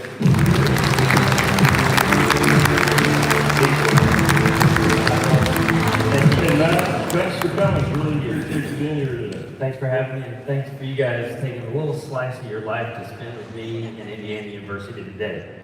Appreciate it. Hey, so tell us more about why did Indiana University choose Cray and AMD? So our relationship with Cray and AMD, we've got a long relationship. It's been one of the best experiences we've had in the HPC industry. And we take that experience and we couple that with the superior core count, high memory and I/O bandwidth of the EPYC processors, and we're going to enable our researchers to scale their research within a single node and allow them to do more, do it faster, to really drive towards what my mission is at IU, is to reduce our researchers' time to science. Time to science, I like that. So tell us more about it. The name of the system is Big Red 200? Big Red 200. It's named after our bicentennial, which is this fiscal year. It's a Shasta supercomputer with EPYC processors. Great choice, man. And there's about 6.7 million people in the state of Indiana. If every person did a calculation every second, my number's not going to be as big as Pete's quintillion number, but every person, every second, it would take them 28 years to do what Big Red 200 will do in 1 second. That's awesome, man.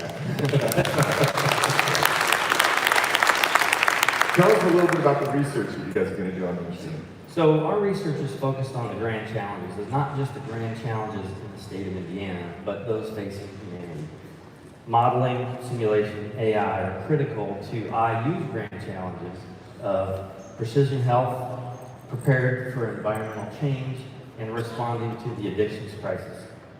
We're also very focused on the exploration and advancement of AI in education, cybersecurity, medicine, and environmental science, and more. You know, and Matt, you were telling me that first Big Red and now Big Red 200 also, really helps bring grants to the university. It does, and over the past 6 years, Big Red 2, which was the predecessor to Big Red 200, and our HPC environment, our researchers have brought in almost $750 million in grant dollars to the university. And that really enables us to support and empower them to continue those important initiatives. That's fantastic. That's fantastic. Well, Matt, really, really impressive. Thank you for sharing this with us. Yeah, thank you for having me. I appreciate it. Thank you so much. Thanks a lot. Really appreciate it. So, HPC is kind of sexy. I'm an engineer. HPC is sexy. Enterprise, we don't normally think about as being sexy, but it is critical. It is foundational. It's foundational to business and foundational to all of our lives. And the performance that EPYC provides and the TCO advantages that EPYC provides are incredibly important to help enterprises with their IT challenges.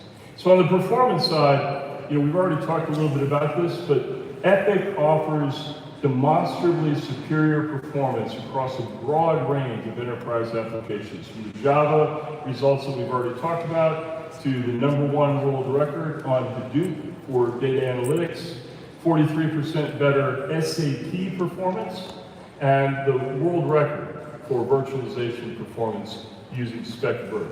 Truly enabling high performance, and that performance delivers a completely changed economics in the virtualized data center. We talked about this before with respect to the Java performance, but I want to show you what the single socket server can do to the virtualized data center. So the single socket server with EPYC 2nd generation is not your father's single socket server. With constrained core count, with constrained performance, with constrained memory and I/O capability. This is unconstrained, unrestrained. Delivering tremendous power efficiency and density advantages because it's a single socket configuration, offering substantial CapEx advantages as well.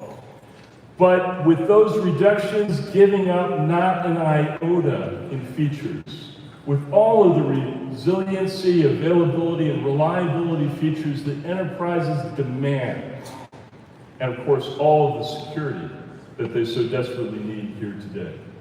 And then for many applications, ones that are licensed on a per socket basis, 2nd generation EPYC also provides an incredible opportunity for reducing software licensing costs, and again, unlocking the capability to deploy yet more performance.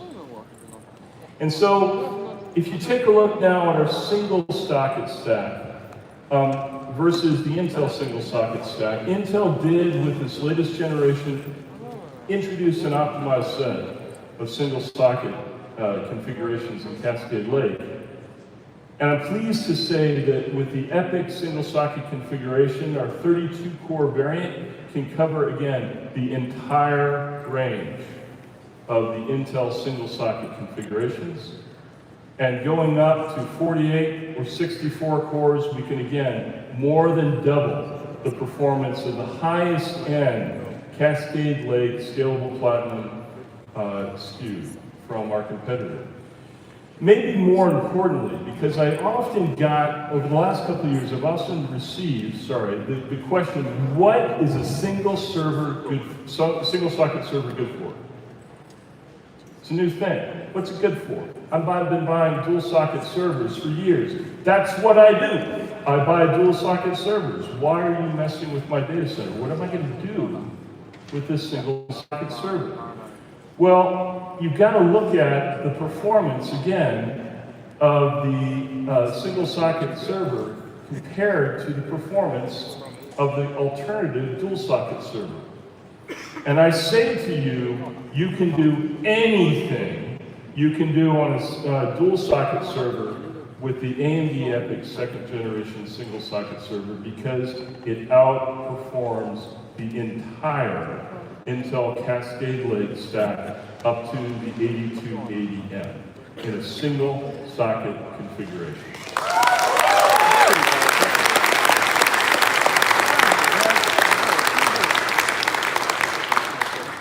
And so what does that mean? Well, it means for the companies that are deploying on-prem virtualization farms, and a typical configuration might be about 2,500 cores, typically deployed historically in a dual socket configuration with, of course, VMware, you can do that same level of, same number of cores, same number of virtual machines, same performance or better with 50% fewer servers, with 1/4 of the sockets, driving 61% reduction in power, and driving 75% lower software licensing costs for your VMware license. What does that mean? That means a 54% reduction in the total cost of ownership for a fairly standard on-prem enterprise data center farm, on-prem enterprise virtualization farm. That, again, is truly disruptive economics. That's changing the economics of the virtual data center. And I'd like to say that, one of our partners in really driving an optimized set of enterprise class, no excuses, no compromise, high performance, single socket server systems is an old partner of AMD's, a great partner of AMD's, Lenovo. I'd like to invite Doug Fisher, the COO of Lenovo's data center group, to the stage.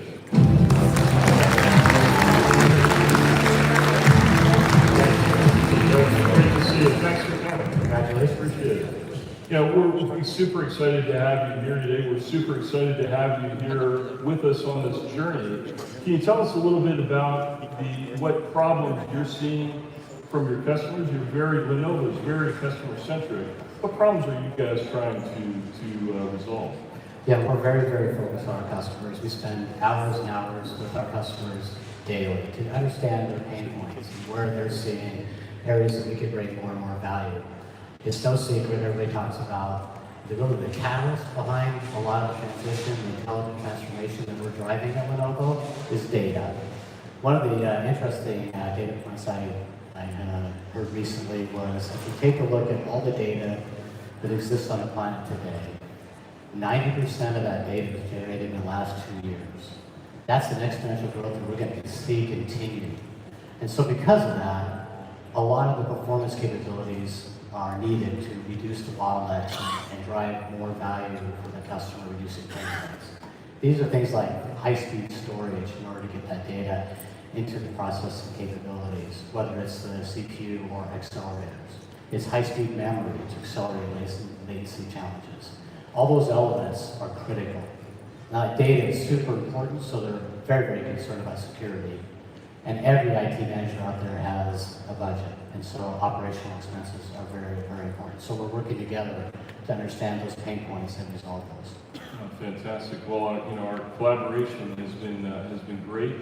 Tell us a little bit about the servers that you guys have built some pretty darn good servers with 2nd Gen EPYC. Why don't you tell us a little bit about that? Yes, Lenovo has a broad range of platforms under the Think system, and we're very proud to talk about 2 new platforms in our Think system lineup. These are the SR635 and SR655, both based on EPYC. Now, the thing that's unique and nice about this platform is it's designed ground up to take full advantage of EPYC's capabilities, with the PCI Gen 4, as well as getting as many and dense storage capabilities we can in there. 32 NVMe, 2.5-inch NVMe in there for petabytes of storage to get that data as quickly as you can to computing elements. And so we built all this from ground up with the EPYC in mind for our customers and the pain points that they hit. Now, I talked about several elements that are critical for our customers. One of them is performance. Lenovo has the moniker for most world records in performance today on x86 platforms.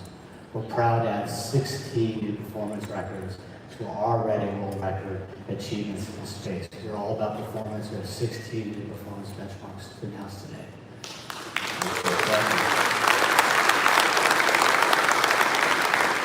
Our performance is across a broad set of workloads that Forrest talked about. There's a broad set of workloads in the modern data center as the transformation happens.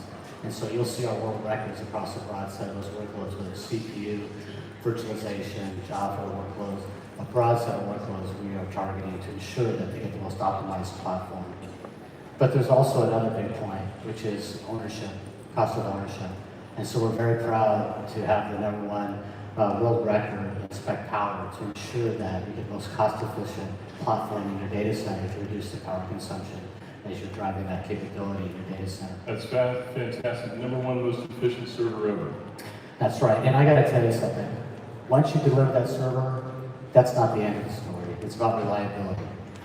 Lenovo holds the #1 spot in reliability. Even today, after 6 years in a row, we own that again. If you look at ITIC's report, and I encourage you to do, there's 6 years of consecutive leadership in reliability. #1 x86 server out there, and we are far ahead of our competition. The next thing is customer satisfaction. Performance, reliability leads to customer satisfaction. The independent study by TBR shows us as the #1 provider of customer satisfaction today. Security, you added some capabilities, hardware encryption capabilities. We have ThinkShield as our brand for security. It's not just about securing the platform, it's end-to-end. It starts at the supply chain, working with our vendors to ensure that every element is secure. It's doing the BIOS and the firmware, ensuring that that code is secure, developed is secure. And then the platform, we're taking full advantage of the ThinkShield capabilities to include virtualization, encryption to secure the virtual platform. So we're going end-to-end on security as well. That's fantastic. And I know you've already been working with customers with these systems. Can you tell us a little bit about what your customers are doing with these? Well, you look at those pain points, and we work with partners to help solve those pain points for the customers. Smart cities are becoming the norm.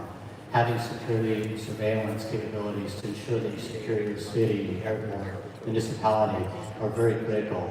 We've been working with a partner, Pivot3, for years to ensure that they can deliver the most robust solution, solving the pain points they have and delivering their capability.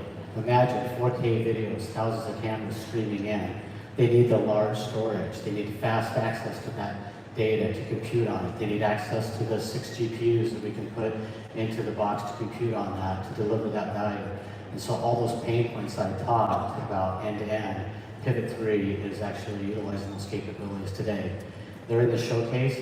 I'm telling you, I've seen this demonstration when I was in Barcelona. It is phenomenal. I tell you, you would not believe what they can do with the video surveillance capabilities. I encourage you to go out and look at that. Yeah, definitely check it out. It's something to see. But you've got another customer you wanted to talk about as well. That's right. We've worked for a long time with our customer AI. They are a leader in network intelligence and security.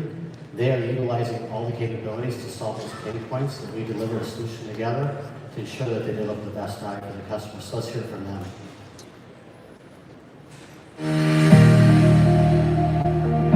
Alloy is the innovative provider of network intelligence and security solutions that empower many of the world's top communication service providers and enterprise. We have worked with Lenovo for many years already, leveraging the breadth of Lenovo portfolio. We see great potential for enhancing the delivery of optimized solutions to our customers with the introduction of the new AMD-based Lenovo ThinkSystem line. AMD EPYC 7002 architecture will increase performance, will increase scalability, while reducing rack space and power requirements. The solution will enable Alloy to provide TCO-optimized offerings to our customers and accelerate the value of insights derived from their network.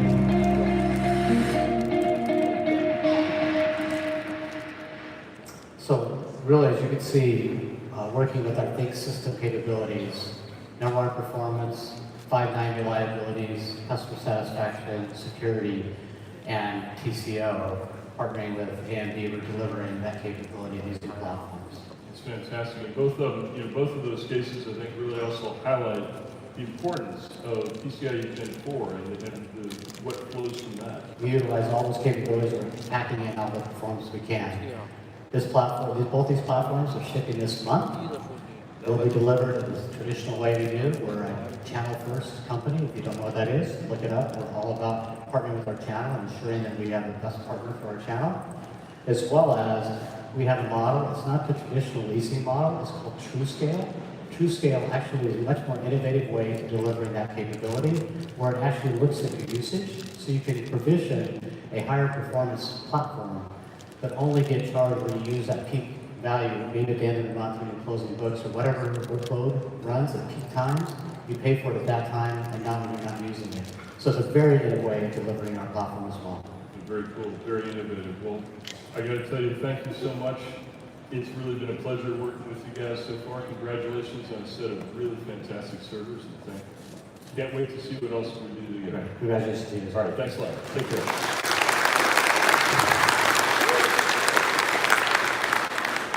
So lastly, I want to talk about, before we talk about the stack, I want to talk about the last segment, which of course is cloud. And for cloud computing, it was one of our major targets for EPYC from the beginning.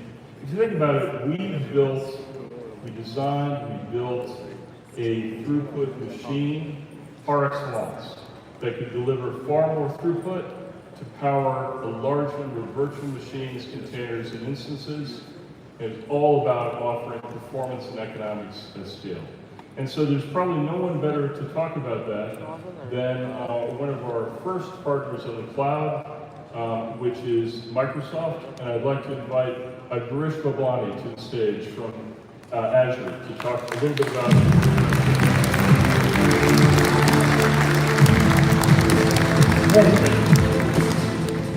Great to see you again. Thanks so much. So excited at the work that we've done together for the last few years around EPYC. It's been a fantastic journey with you guys. It's great to be here. It's been fantastic for us as well. Excellent. So maybe you could tell the audience a little bit about what you guys have already done with the first generation of EPYC. Yeah, so we've seen quite a bit of interest in Naples since we have released it, and as you know, we have two classes of virtual machines that we offer that are powered by Naples. The first is our LV2 instances that are basically dedicated towards storage workloads like databases, big data, etc., anything that needs lots of IOPS. And then the other one is our HP instances, which are high-performance computing instances. And both of these have seen a lot of interest from our customers. In particular, what we see that the HP series is really good performance and really good scalability numbers. So yeah, I've seen some of those numbers. They truly are epic. They are. So what we see in terms of performance is that we can take advantage of the 33% improved memory bandwidth that Naples offers, and that lets us do a much better job with some of the high-performance workloads, in particular computational fluid dynamics. So when we run the fluid system scaled across 6,000 Naples cores, we see a 54x improvement over what we have. And if you look at the system and you compare it against a corresponding leading bare metal system, you get 24% better performance than that. So this is kind of leading performance in the cloud, all powered through Naples. That's fantastic. What's the customer experience been so far using that? So the customer experience has been very, very good.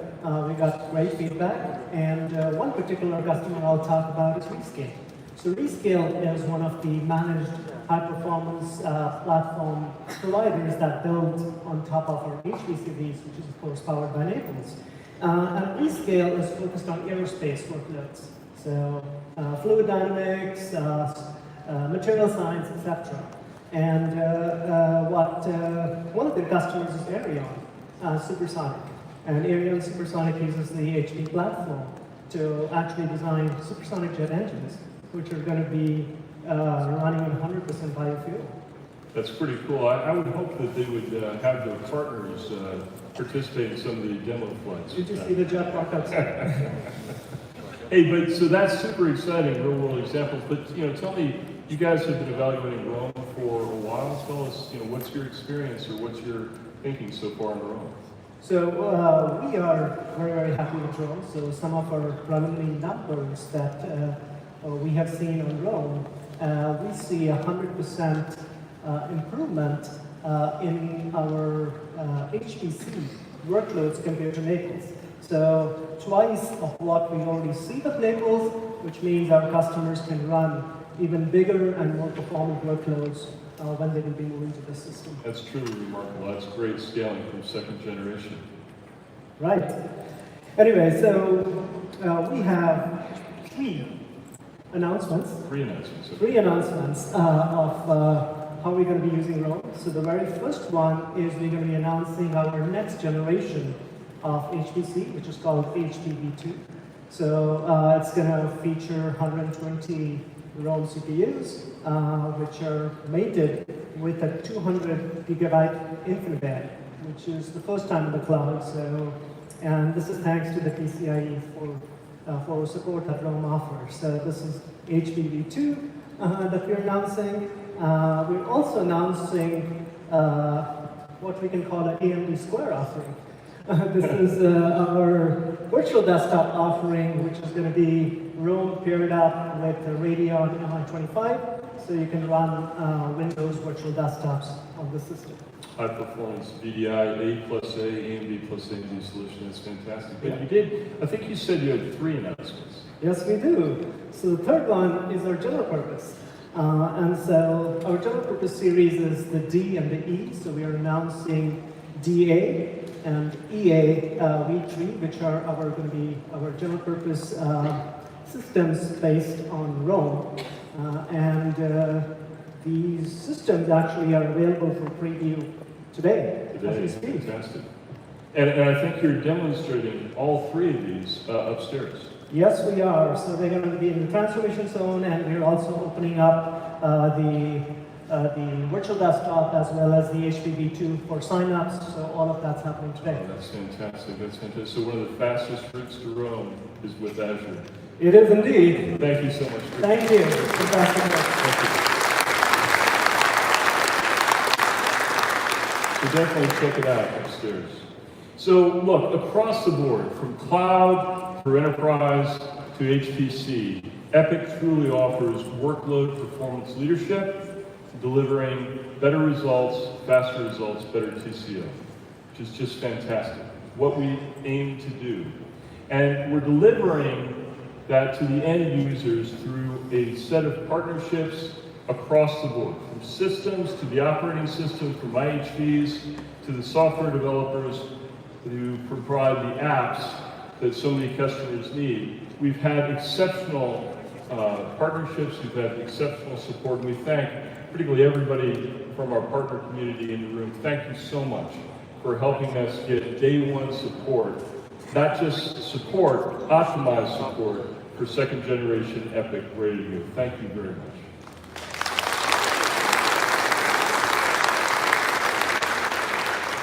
And so now I'd like to talk about our role in that ecosystem, that open ecosystem that Lisa talked about, the partnership that we did. Our role is to provide a simple way for folks to consume this power, to see the advantages of second generation EPYC. And so we have a very simple, straightforward stack. Customers can choose the level of performance they want, the number of cores that they need for their application or workload, and procure that. No other compromises are entailed. Because with the EPYC stack, all features are included in every EPYC processor. The full set of reliability features, the full set of security features, the highest memory speed available in a modern server, 128 or more lanes of PCIe Gen 4, and leadership security features. Every customer gets it all.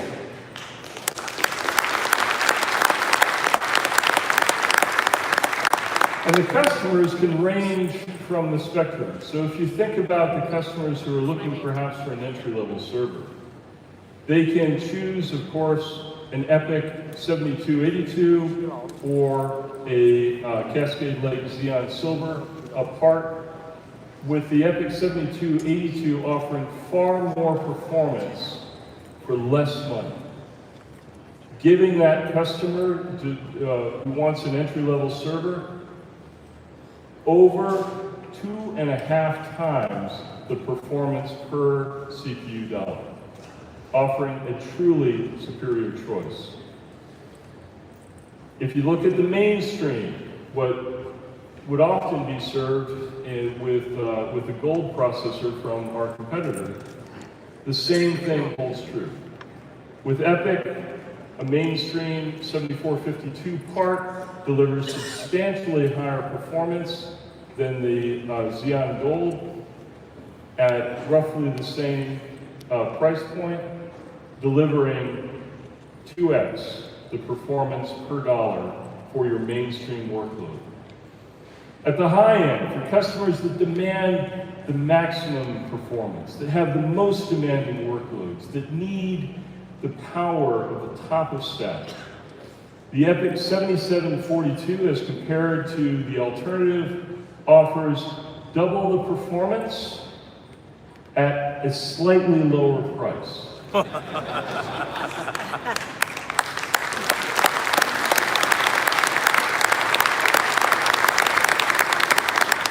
as we like to say, high performance at a fair price.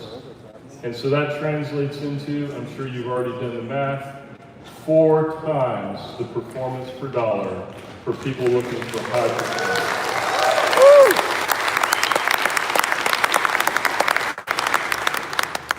That model of performance and price performance leadership, of offering our customers the performance that they need at a fair price, extends across the entire stack. If you look at the dual socket configurations of EPYC matched against the representative competitive choices, I think you can clearly see, first off, that the EPYC processors, second generation EPYC processors, that roam kicks ass!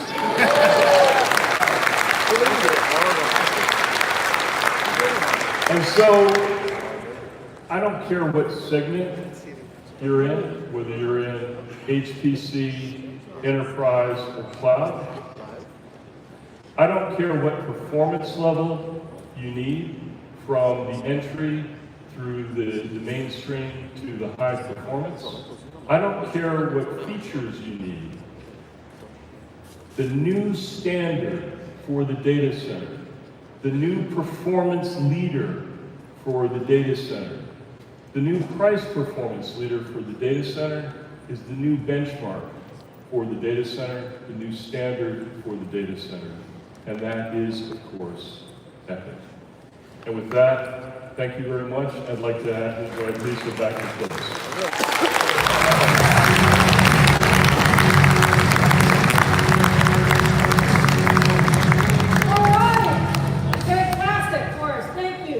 And now I hope you've just gotten a feeling of just the tremendous value and capability behind second-gen EPYC. Look, we've told you everything that we have to tell you, all right? Proof point after proof point, and I hope it's absolutely clear to you now why second-gen EPYC is the best in the industry. And we are not done yet, though. We're almost done. We're not done yet. We have one more special guest for you today. And look, are extremely ambitious. We really do believe that every single data center environment should use EPYC. And we want to ensure that we meet the needs of the most demanding environments in the world.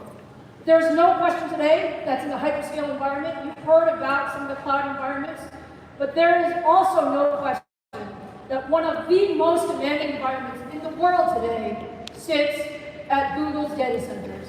So with that, join me in welcoming Bart Sano, Vice President of Platform Engineering at Google, to the stage. Bart!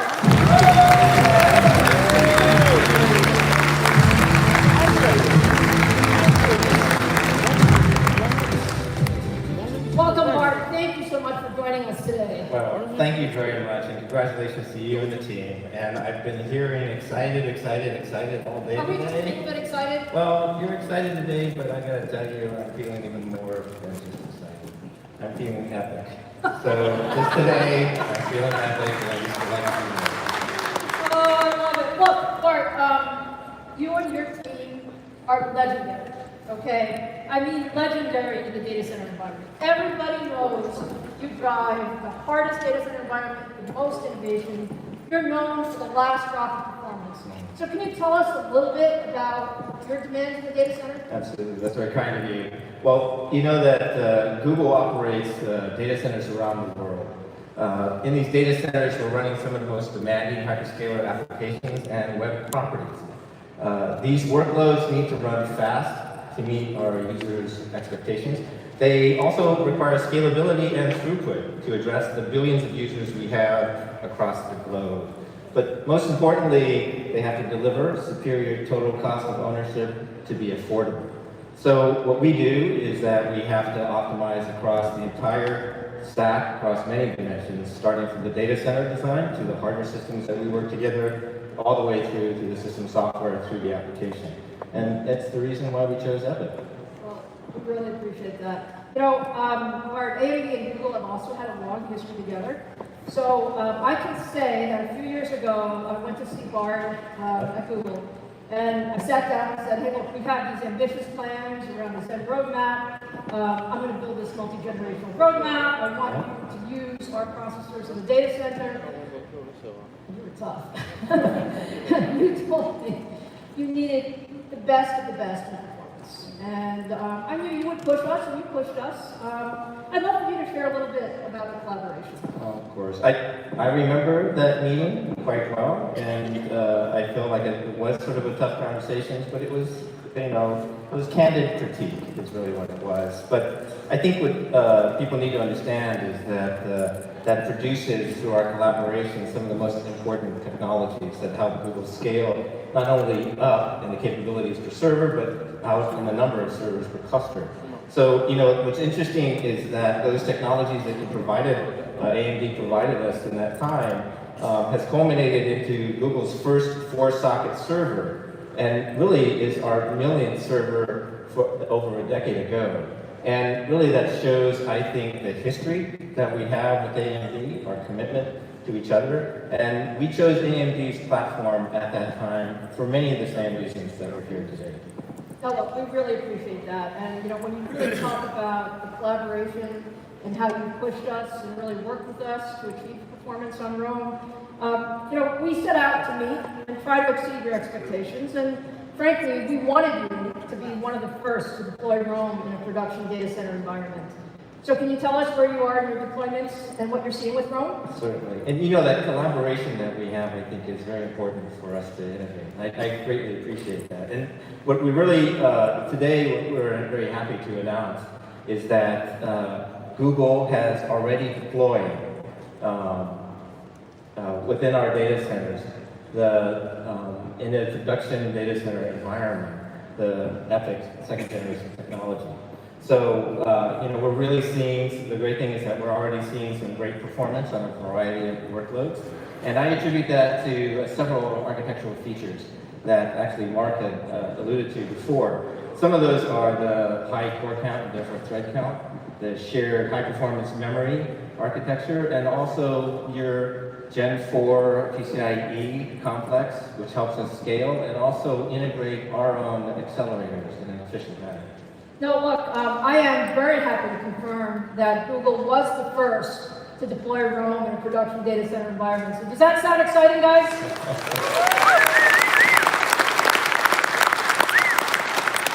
And look, Bart, we've made a tremendous amount of progress. I mean, my engineers are in your labs all the time, and you know, we really try to push the envelope. You guys push us. You guys tell us we're never, ever done. Can you tell us a little bit about what's next for AMD and Google? Of course. So what's coming up next is that as we widen the deployment of this technology within our data centers, the end user can look forward to increased performance and functionality to the Google services they use and they love. For instance, faster or higher quality search results. And together, I'm confident that Google and AMD are going to continue to push and to continue to make the entire ecosystem more useful for everybody. And I think that's going to be the benefit of the entire industry, quite frankly. Now, what we've talked about thus far has been principally Google's internal use for our own web property. But what I'm here to talk about is we really haven't covered really the cloud applications or the cloud uses that we have for EPYC. And so today, I'm excited to announce that we're planning to make AMD's second generation EPYC processor available to our cloud users via Google Cloud Compute Engine. And this builds upon our investments into the AMD platform and bring AMD-based VMs to market on our Compute Engine. So cloud users will benefit from a wide variety of VM sizes, from either 2 to over 200. The largest, actually, general-purpose VMs ever deployed or offered on GCE. So these VMs will deliver improved price performance, we believe, and for most general-purpose workloads, and 60% better memory bandwidth for big compute workloads like financial simulations, scientific computing, and even weather modeling. So we are very excited, EPYC, to offer AMD CPU and the associated benefits to our cloud users for really the first time. So, what do you guys think? Google Cloud on AMD EPYC. Thank you so much for being here. Thank you for your partnership. And we look forward to a lot more to come. Thank you. Good luck. All right. Thank you.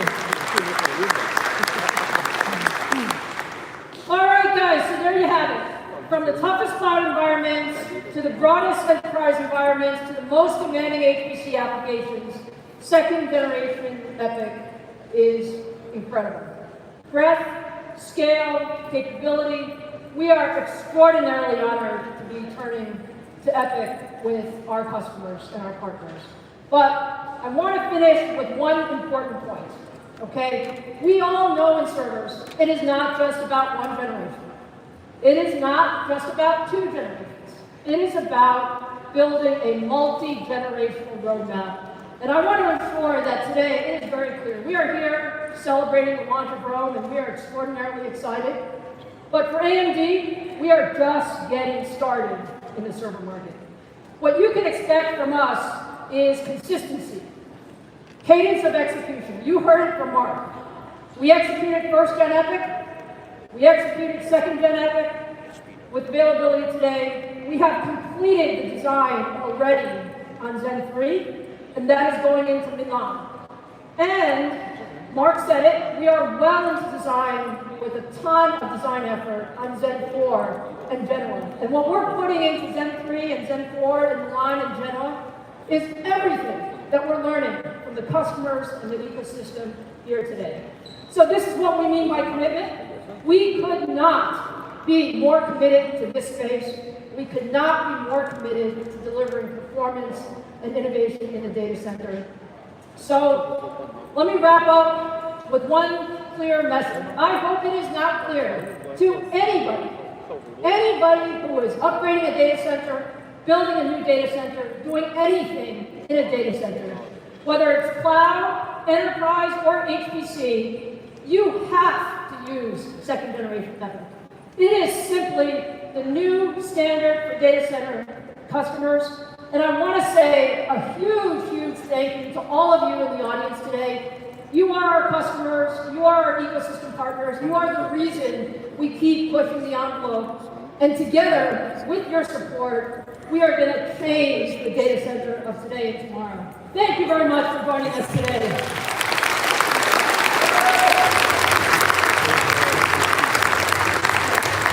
Thanks for joining our EPYC Horizon event. Please proceed to your respective breakout rooms. And remember to visit the Transformation Zone and our partner gallery. Check out the demos. Thanks for coming. That was good. Really good. HP.com is amazing. I know. Yeah, it sounds really good. Have you seen the HP.com? No. This is your front page now. Oh, that's great. HP.com. Really good. Do you have a second? I want to talk to you about one of Marianne's calls. Yep. You're leaving? I'm going to talk to Leslie for a little bit and then I'll probably come out. Yeah. Really great. Awesome. Well, we'll spend more time following up. Lots of work to do. I gave Leslie some ideas already on how we go fast with this. This is exciting. I think it's game changing. Thank you.